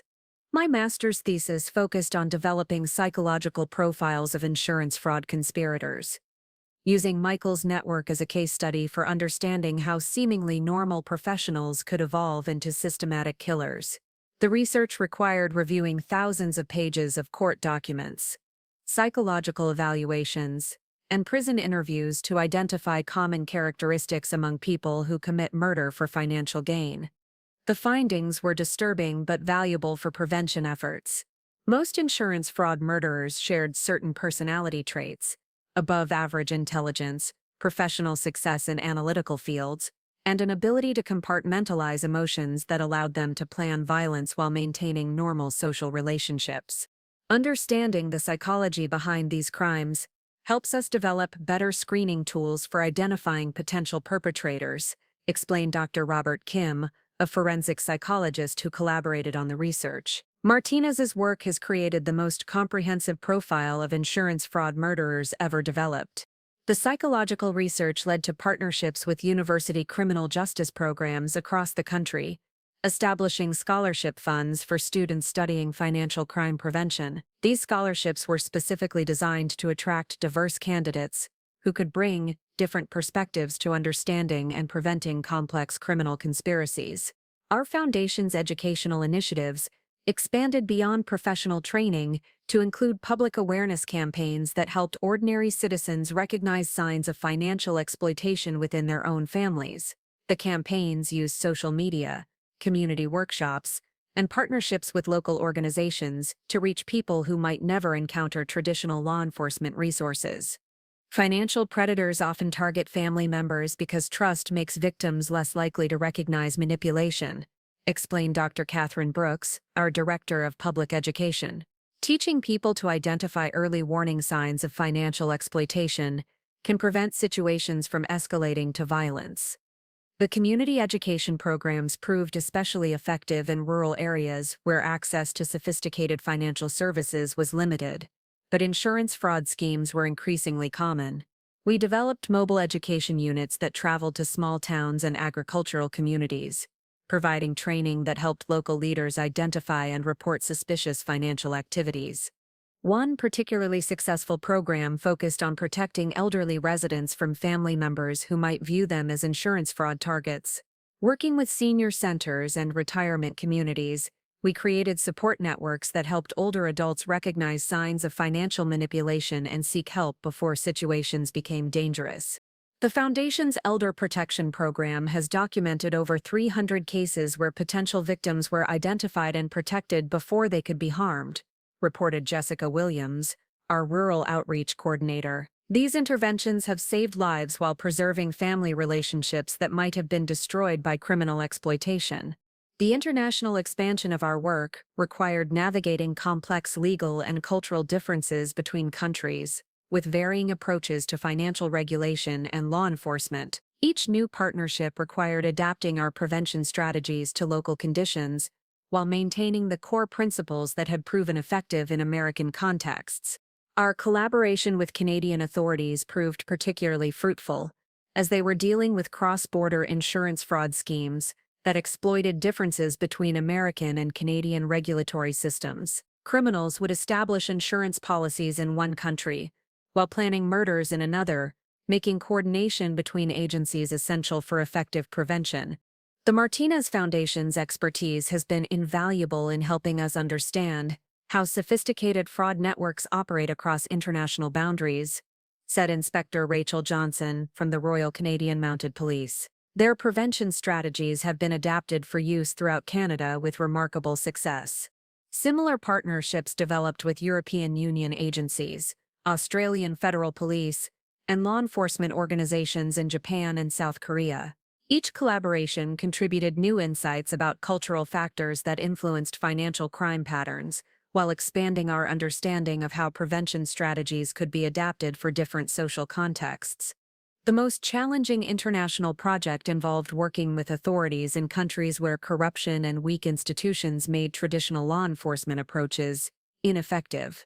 In these situations, our focus shifted to supporting local advocacy organizations and helping them develop grassroots prevention networks that could operate independently of government support. Building local capacity for financial crime prevention requires understanding power structures and social dynamics that vary dramatically between cultures, explained Dr. Maria Santos, our International Programs Director. The Foundation's approach emphasizes empowering local communities rather than imposing external solutions. My own international travel for Foundation work provided opportunities to meet survivors of financial crimes from diverse backgrounds, each with stories that reinforced the universal nature of predatory behavior, while highlighting unique cultural factors that influenced how crimes were committed and investigated. In rural Mexico, I met Elena Rodriguez, whose husband had been murdered by his business partner using techniques remarkably similar to Michael's methods.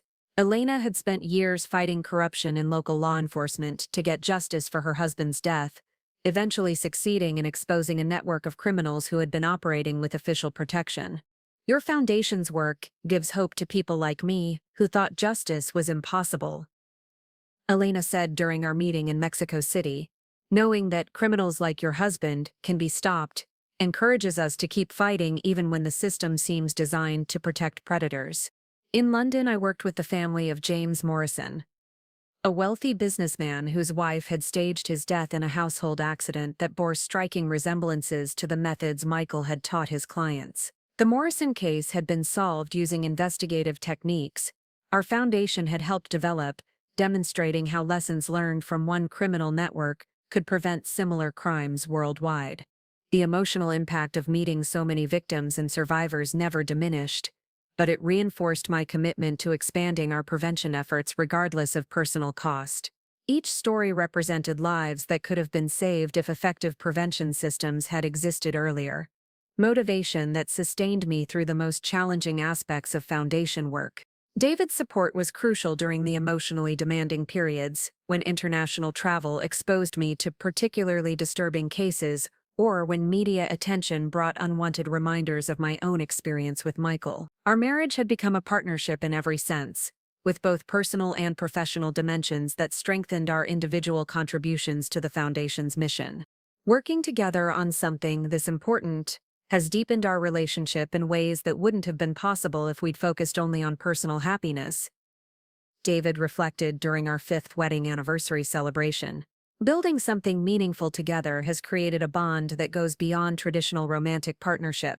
Our decision to have children required careful consideration of how Foundation work might affect family life and whether bringing children into a world where we regularly confronted evidence of human evil was responsible. After extensive discussions and counseling, we decided that raising children with awareness of both human darkness and the possibility of combating it through dedicated effort was ultimately positive. Our daughter Emma was born 7 years after Michael's arrest, during a period when Foundation work had achieved sufficient institutional stability to allow more balanced personal and professional priorities. Emma's birth represented hope and renewal in ways that helped heal wounds I hadn't realized still existed from my experience with Michael's betrayal. Emma represents the future that Michael tried to prevent, I wrote in my journal shortly after her birth. Every day she grows stronger and more curious about the world. She validates the decision to fight for justice rather than accepting victimization. Raising Emma while continuing Foundation work required developing new perspectives on risk management and personal security. The visibility of our anti-crime advocacy had attracted threats from people connected to criminal networks we'd helped expose, making family protection a constant consideration in our daily lives. Living with enhanced security measures has become second nature, David explained during a magazine interview about balancing family life with high-profile advocacy work. We've learned to maintain normal family routines while staying alert to potential threats from people who view our work as threatening to their criminal enterprises. The security challenges were manageable with proper precautions, but they served as daily reminders of why our prevention work was necessary. Every threat we received represented countless other families who lived with similar dangers without the resources and support systems that protected us. 10 years after Emma's birth, she began asking sophisticated questions about why our family required security measures and what kind of work made such precautions necessary. David and I had prepared for these conversations, developing age-appropriate explanations that acknowledged the reality of human evil while emphasizing our family's role in fighting it. Some people make very bad choices that hurt other people, I explained during one of Emma's first serious questions about our work. Our family helps catch those people and protect others from being hurt. That's why we have security, but it's also why our work is important. Emma's growing awareness of our foundation's mission sparked her own interest in justice and protection, leading to school projects about crime prevention and volunteer work with local advocacy organizations. Watching her develop passion for helping others felt like validation that our decision to continue dangerous but meaningful work had been correct. 15 years after discovering Michael's murder plot, I stood in the Foundation's new headquarters in Denver, surrounded by staff members, technology partners, and law enforcement officials, celebrating the opening of our expanded operations center. The building housed our AI development team, victim advocacy services, educational program coordinators, and International Partnerships Division. This facility represents the evolution of personal trauma into institutional change, I said during the dedication ceremony. What began as one woman's discovery of her husband's criminal plans has become a comprehensive system for protecting families from financial predators throughout the world. The numbers spoke to our impact. Over 2,000 prevented murders, 15,000 families protected from financial exploitation, 500 criminal networks exposed and dismantled, and prevention systems operating in 23 countries. Each statistic represented real people whose lives had been saved or improved through work that emerged from my determination to transform personal victimization into protection for others. Michael Davidson remained in federal prison, now approaching his 20th year of incarceration with no possibility of release. Occasional reports from prison officials indicated that he continued attempting to provide criminal consultation to other inmates, suggesting that imprisonment had failed to eliminate his predatory nature. Davidson's continued criminal behavior in prison confirms the assessment that he represents a permanent threat to public safety. Warden Patricia Johnson reported during a recent victim notification call. His influence over other inmates demonstrates why life imprisonment without parole was the appropriate sentence. The knowledge that Michael would never again threaten innocent people provided closure that had taken years to achieve. But more importantly, the Foundation's work had created systems that could identify and stop criminals like Michael before they could mature their plans into violence. Standing in our operations center, watching analysts use AI systems to identify potential murder conspiracies in real time, I reflected on how completely my life had been transformed by that terrifying discovery 20 years earlier. The woman who had been targeted for elimination had become someone whose survival had multiplied into protection for thousands of other potential victims. The marble staircase that Michael had modified to serve as my murder weapon had been demolished decades earlier, but the strength and intelligence I'd discovered while fighting him continued building something permanent and protective that would outlast both of our lives. Sometimes the most powerful response to evil is creating good that grows beyond anything the evil could have destroyed. Emma's 18th birthday marked a significant milestone not just for our family, but for the Foundation's evolution into its next generation of leadership. She had grown up understanding the importance of our work while developing her own perspectives on crime prevention and social justice that reflected both inherited values and independent thinking. "I want to study criminal psychology and computer science," Emma announced during her birthday dinner. "I think the next breakthrough in preventing financial crimes will come from understanding how technology changes the way criminals think and operate." Emma's academic interests represented the natural evolution of our prevention work into areas we had only begun to explore. Her generation understood digital technology and social media in ways that provided new insights into how modern criminals might exploit technological advances for financial gain. Her acceptance into Harvard University's joint program in psychology and computer science filled David and me with pride, but it also marked the beginning of our transition from active leadership of the foundation to advisory roles that would allow the next generation to guide its development. "Emma represents the future of crime prevention research," said Dr. Zhang during her high school graduation celebration. Her combination of technological fluency and deep understanding of criminal psychology could produce innovations that revolutionize how we protect potential victims. The Foundation's 20th anniversary gala was held at the Kennedy Center in Washington, D.C., attended by over 1,000 people whose lives had been touched by our work in various ways. Crime victims, law enforcement officials, technology partners, government officials, and international colleagues gathered to celebrate 2 decades of prevention and protection.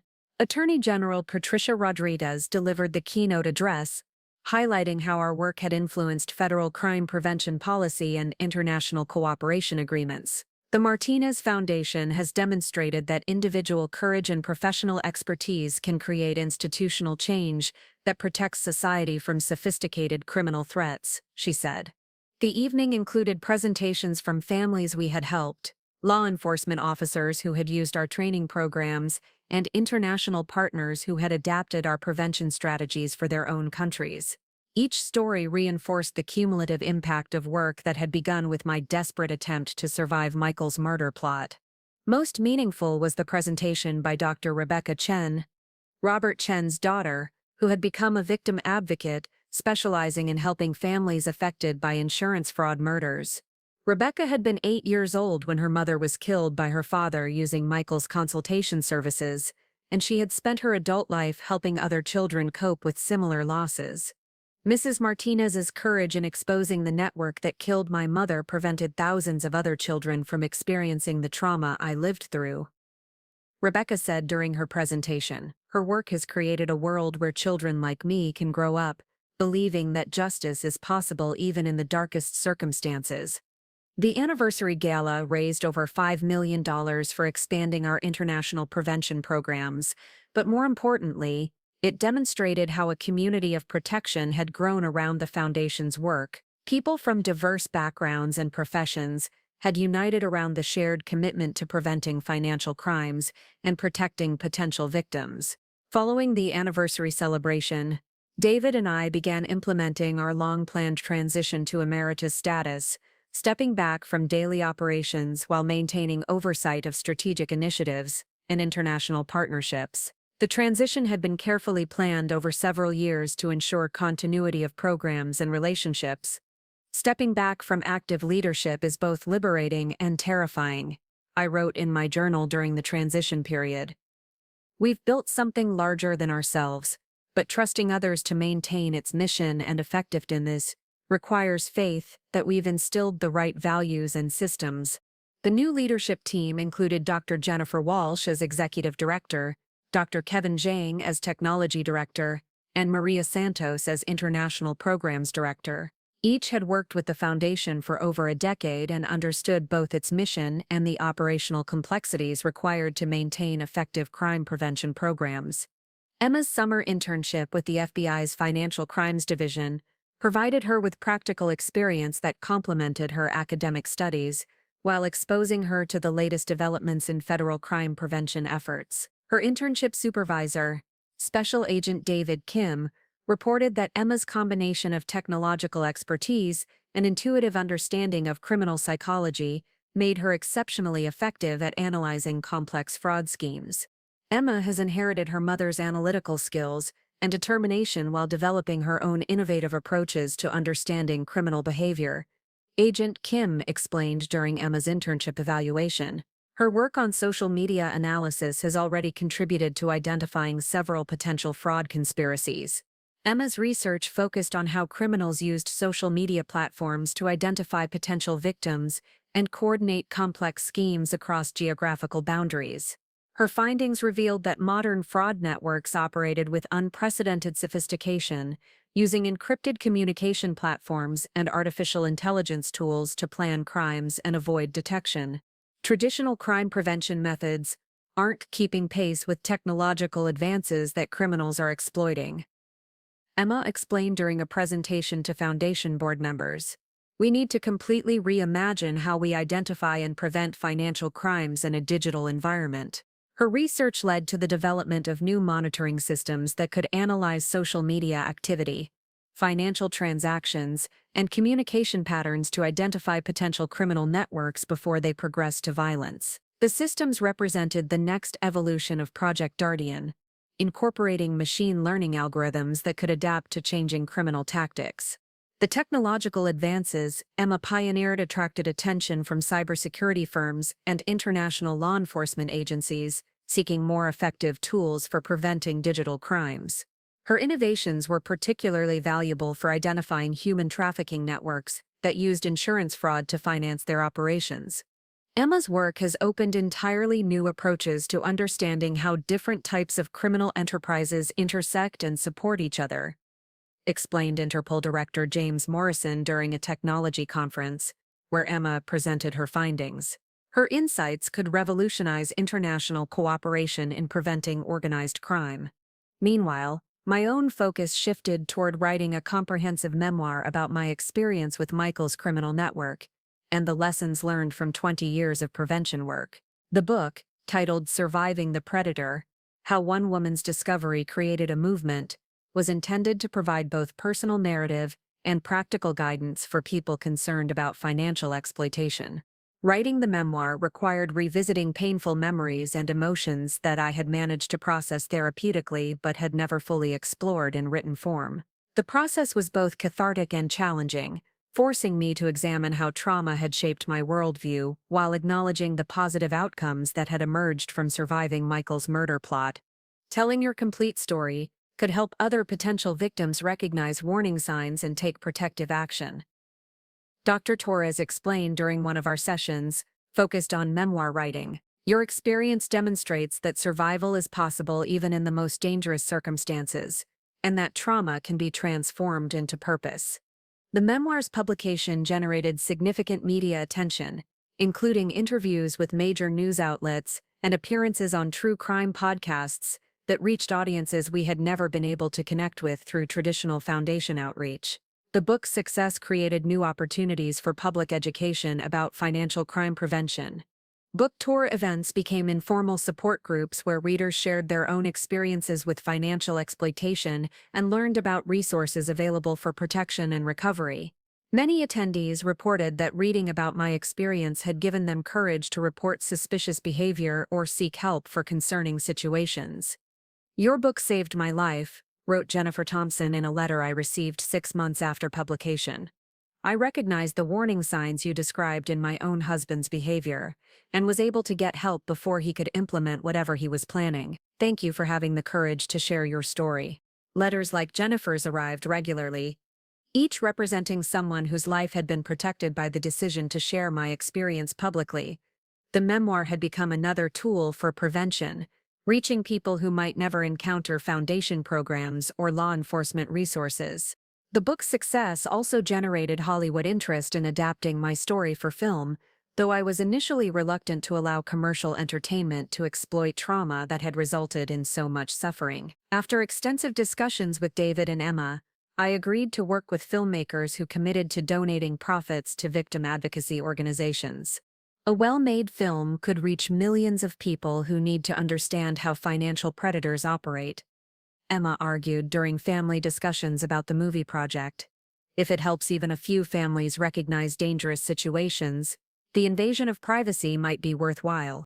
The film adaptation process required serving as a consultant to ensure accuracy while maintaining emotional distance from scenes that recreated traumatic experiences. Watching actors portray Michael's manipulation and my terror was disturbing, but it also reinforced how far I had traveled from the frightened woman who had discovered her husband's murder plot. Academy Award-winning actress Michelle Williams was cast to portray me, and her commitment to understanding both the technical aspects of financial crime and the emotional journey of surviving betrayal impressed everyone involved in the production. She spent weeks with Foundation staff learning about our work and interviewing crime survivors to develop authentic portrayal. Sarah's story represents the triumph of intelligence and courage over evil, Williams said during press interviews about the film. But more importantly, it demonstrates how individual survival can become collective protection when channeled through dedicated service to others. The film, titled The Perfect Accident, premiered at the Sundance Film Festival and won the Audience Award for Dramatic Features. Critics praised its realistic portrayal of financial crime while highlighting the importance of victim advocacy and crime prevention efforts. Box office success exceeded expectations, generating over $80 million in worldwide revenue and triggering international conversations about insurance fraud and domestic violence. The film's impact extended far beyond entertainment, creating global awareness of issues that had previously been understood only within law enforcement and insurance industry circles. International distribution of the film led to partnerships with victim advocacy organizations in countries where our foundation had limited presence. Local organizations used the film as a starting point for community education programs about financial exploitation and domestic violence prevention.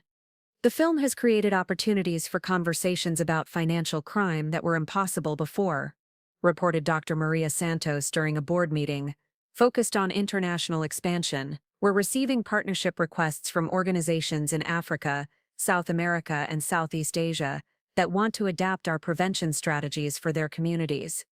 Emma's graduate research continued evolving in directions that surprised even those of us who had watched her develop expertise in criminal psychology and technology. Her doctoral dissertation focused on using artificial intelligence to predict which individuals might be susceptible to becoming financial crime perpetrators, rather than just identifying potential victims. Prevention efforts have focused on protecting victims, but we might be more effective if we could identify people who are at risk of becoming criminals before they make those choices. Emma explained during a presentation to the American Psychological Association's annual conference. Her research involved analyzing psychological profiles, financial stress indicators, and behavioral patterns among people who had committed insurance fraud to identify common characteristics that might predict criminal behavior. The work was controversial because it raised questions about privacy and the ethics of predictive policing, but it also offered unprecedented opportunities for early intervention. Emma's research could revolutionize how we approach crime prevention by shifting focus from reaction to prediction, said Dr. Robert Kim during a joint research presentation. If we can identify people who are developing criminal intentions before they act on them, we might be able to provide support and intervention that prevents crimes from occurring. The predictive modeling research attracted funding from the National Institute of Justice and partnerships with major technology companies interested in developing more sophisticated crime prevention tools. Emma's work was positioning her to become a leading expert in the emerging field of predictive criminology. 25 years after discovering Michael's murder plot, I found myself in an unexpected role as an elder stateswoman of crime prevention. Regularly consulted by government officials, international organizations, and academic researchers seeking insights about financial crime trends and prevention strategies. The foundation had grown into an international network operating in 47 countries with an annual budget exceeding $50 million. Our prevention programs had documented success in stopping over 5,000 planned murders while helping more than 100,000 families protect themselves from financial exploitation. The Martinez Foundation has become the global standard for financial crime prevention, wrote criminologist Dr. Sandra Foster in her comprehensive analysis of crime prevention organizations. What began as one woman's fight for survival has evolved into the world's most effective system for protecting families from financial predators. But perhaps the most meaningful measure of our impact was the generation of young people, like Emma, who had grown up understanding that ordinary individuals could fight sophisticated evil through intelligence, courage, and dedication to protecting others. These young advocates were developing new approaches to crime prevention that built on our foundation while addressing challenges we had never anticipated. The next generation of crime fighters will be more effective than we ever imagined possible, I reflected during a speech at the Foundation's 25th anniversary celebration. They understand both technology and human psychology in ways that will revolutionize how society protects itself from predatory behavior. Michael Davidson remained in federal prison, now an elderly man whose influence was confined to occasional attempts at manipulating fellow inmates. His criminal legacy had been completely overshadowed by the prevention systems created in response to his crimes, ensuring that his name would be remembered primarily as the catalyst for protecting countless innocent lives. The woman who had once been his intended victim had become someone whose survival created protection that would outlast both of their lives. Every family saved from financial exploitation, every murder prevented, every criminal network dismantled represented victory over the evil that Michael had embodied. Sometimes the most complete triumph over darkness is building light that grows brighter with each passing year. Looking for more? We've got two amazing stories ready for you right on screen. If this one touched you, these are absolutely worth your time. Click to watch them now. And hey, subscribe and hit that bell to never miss our latest uploads.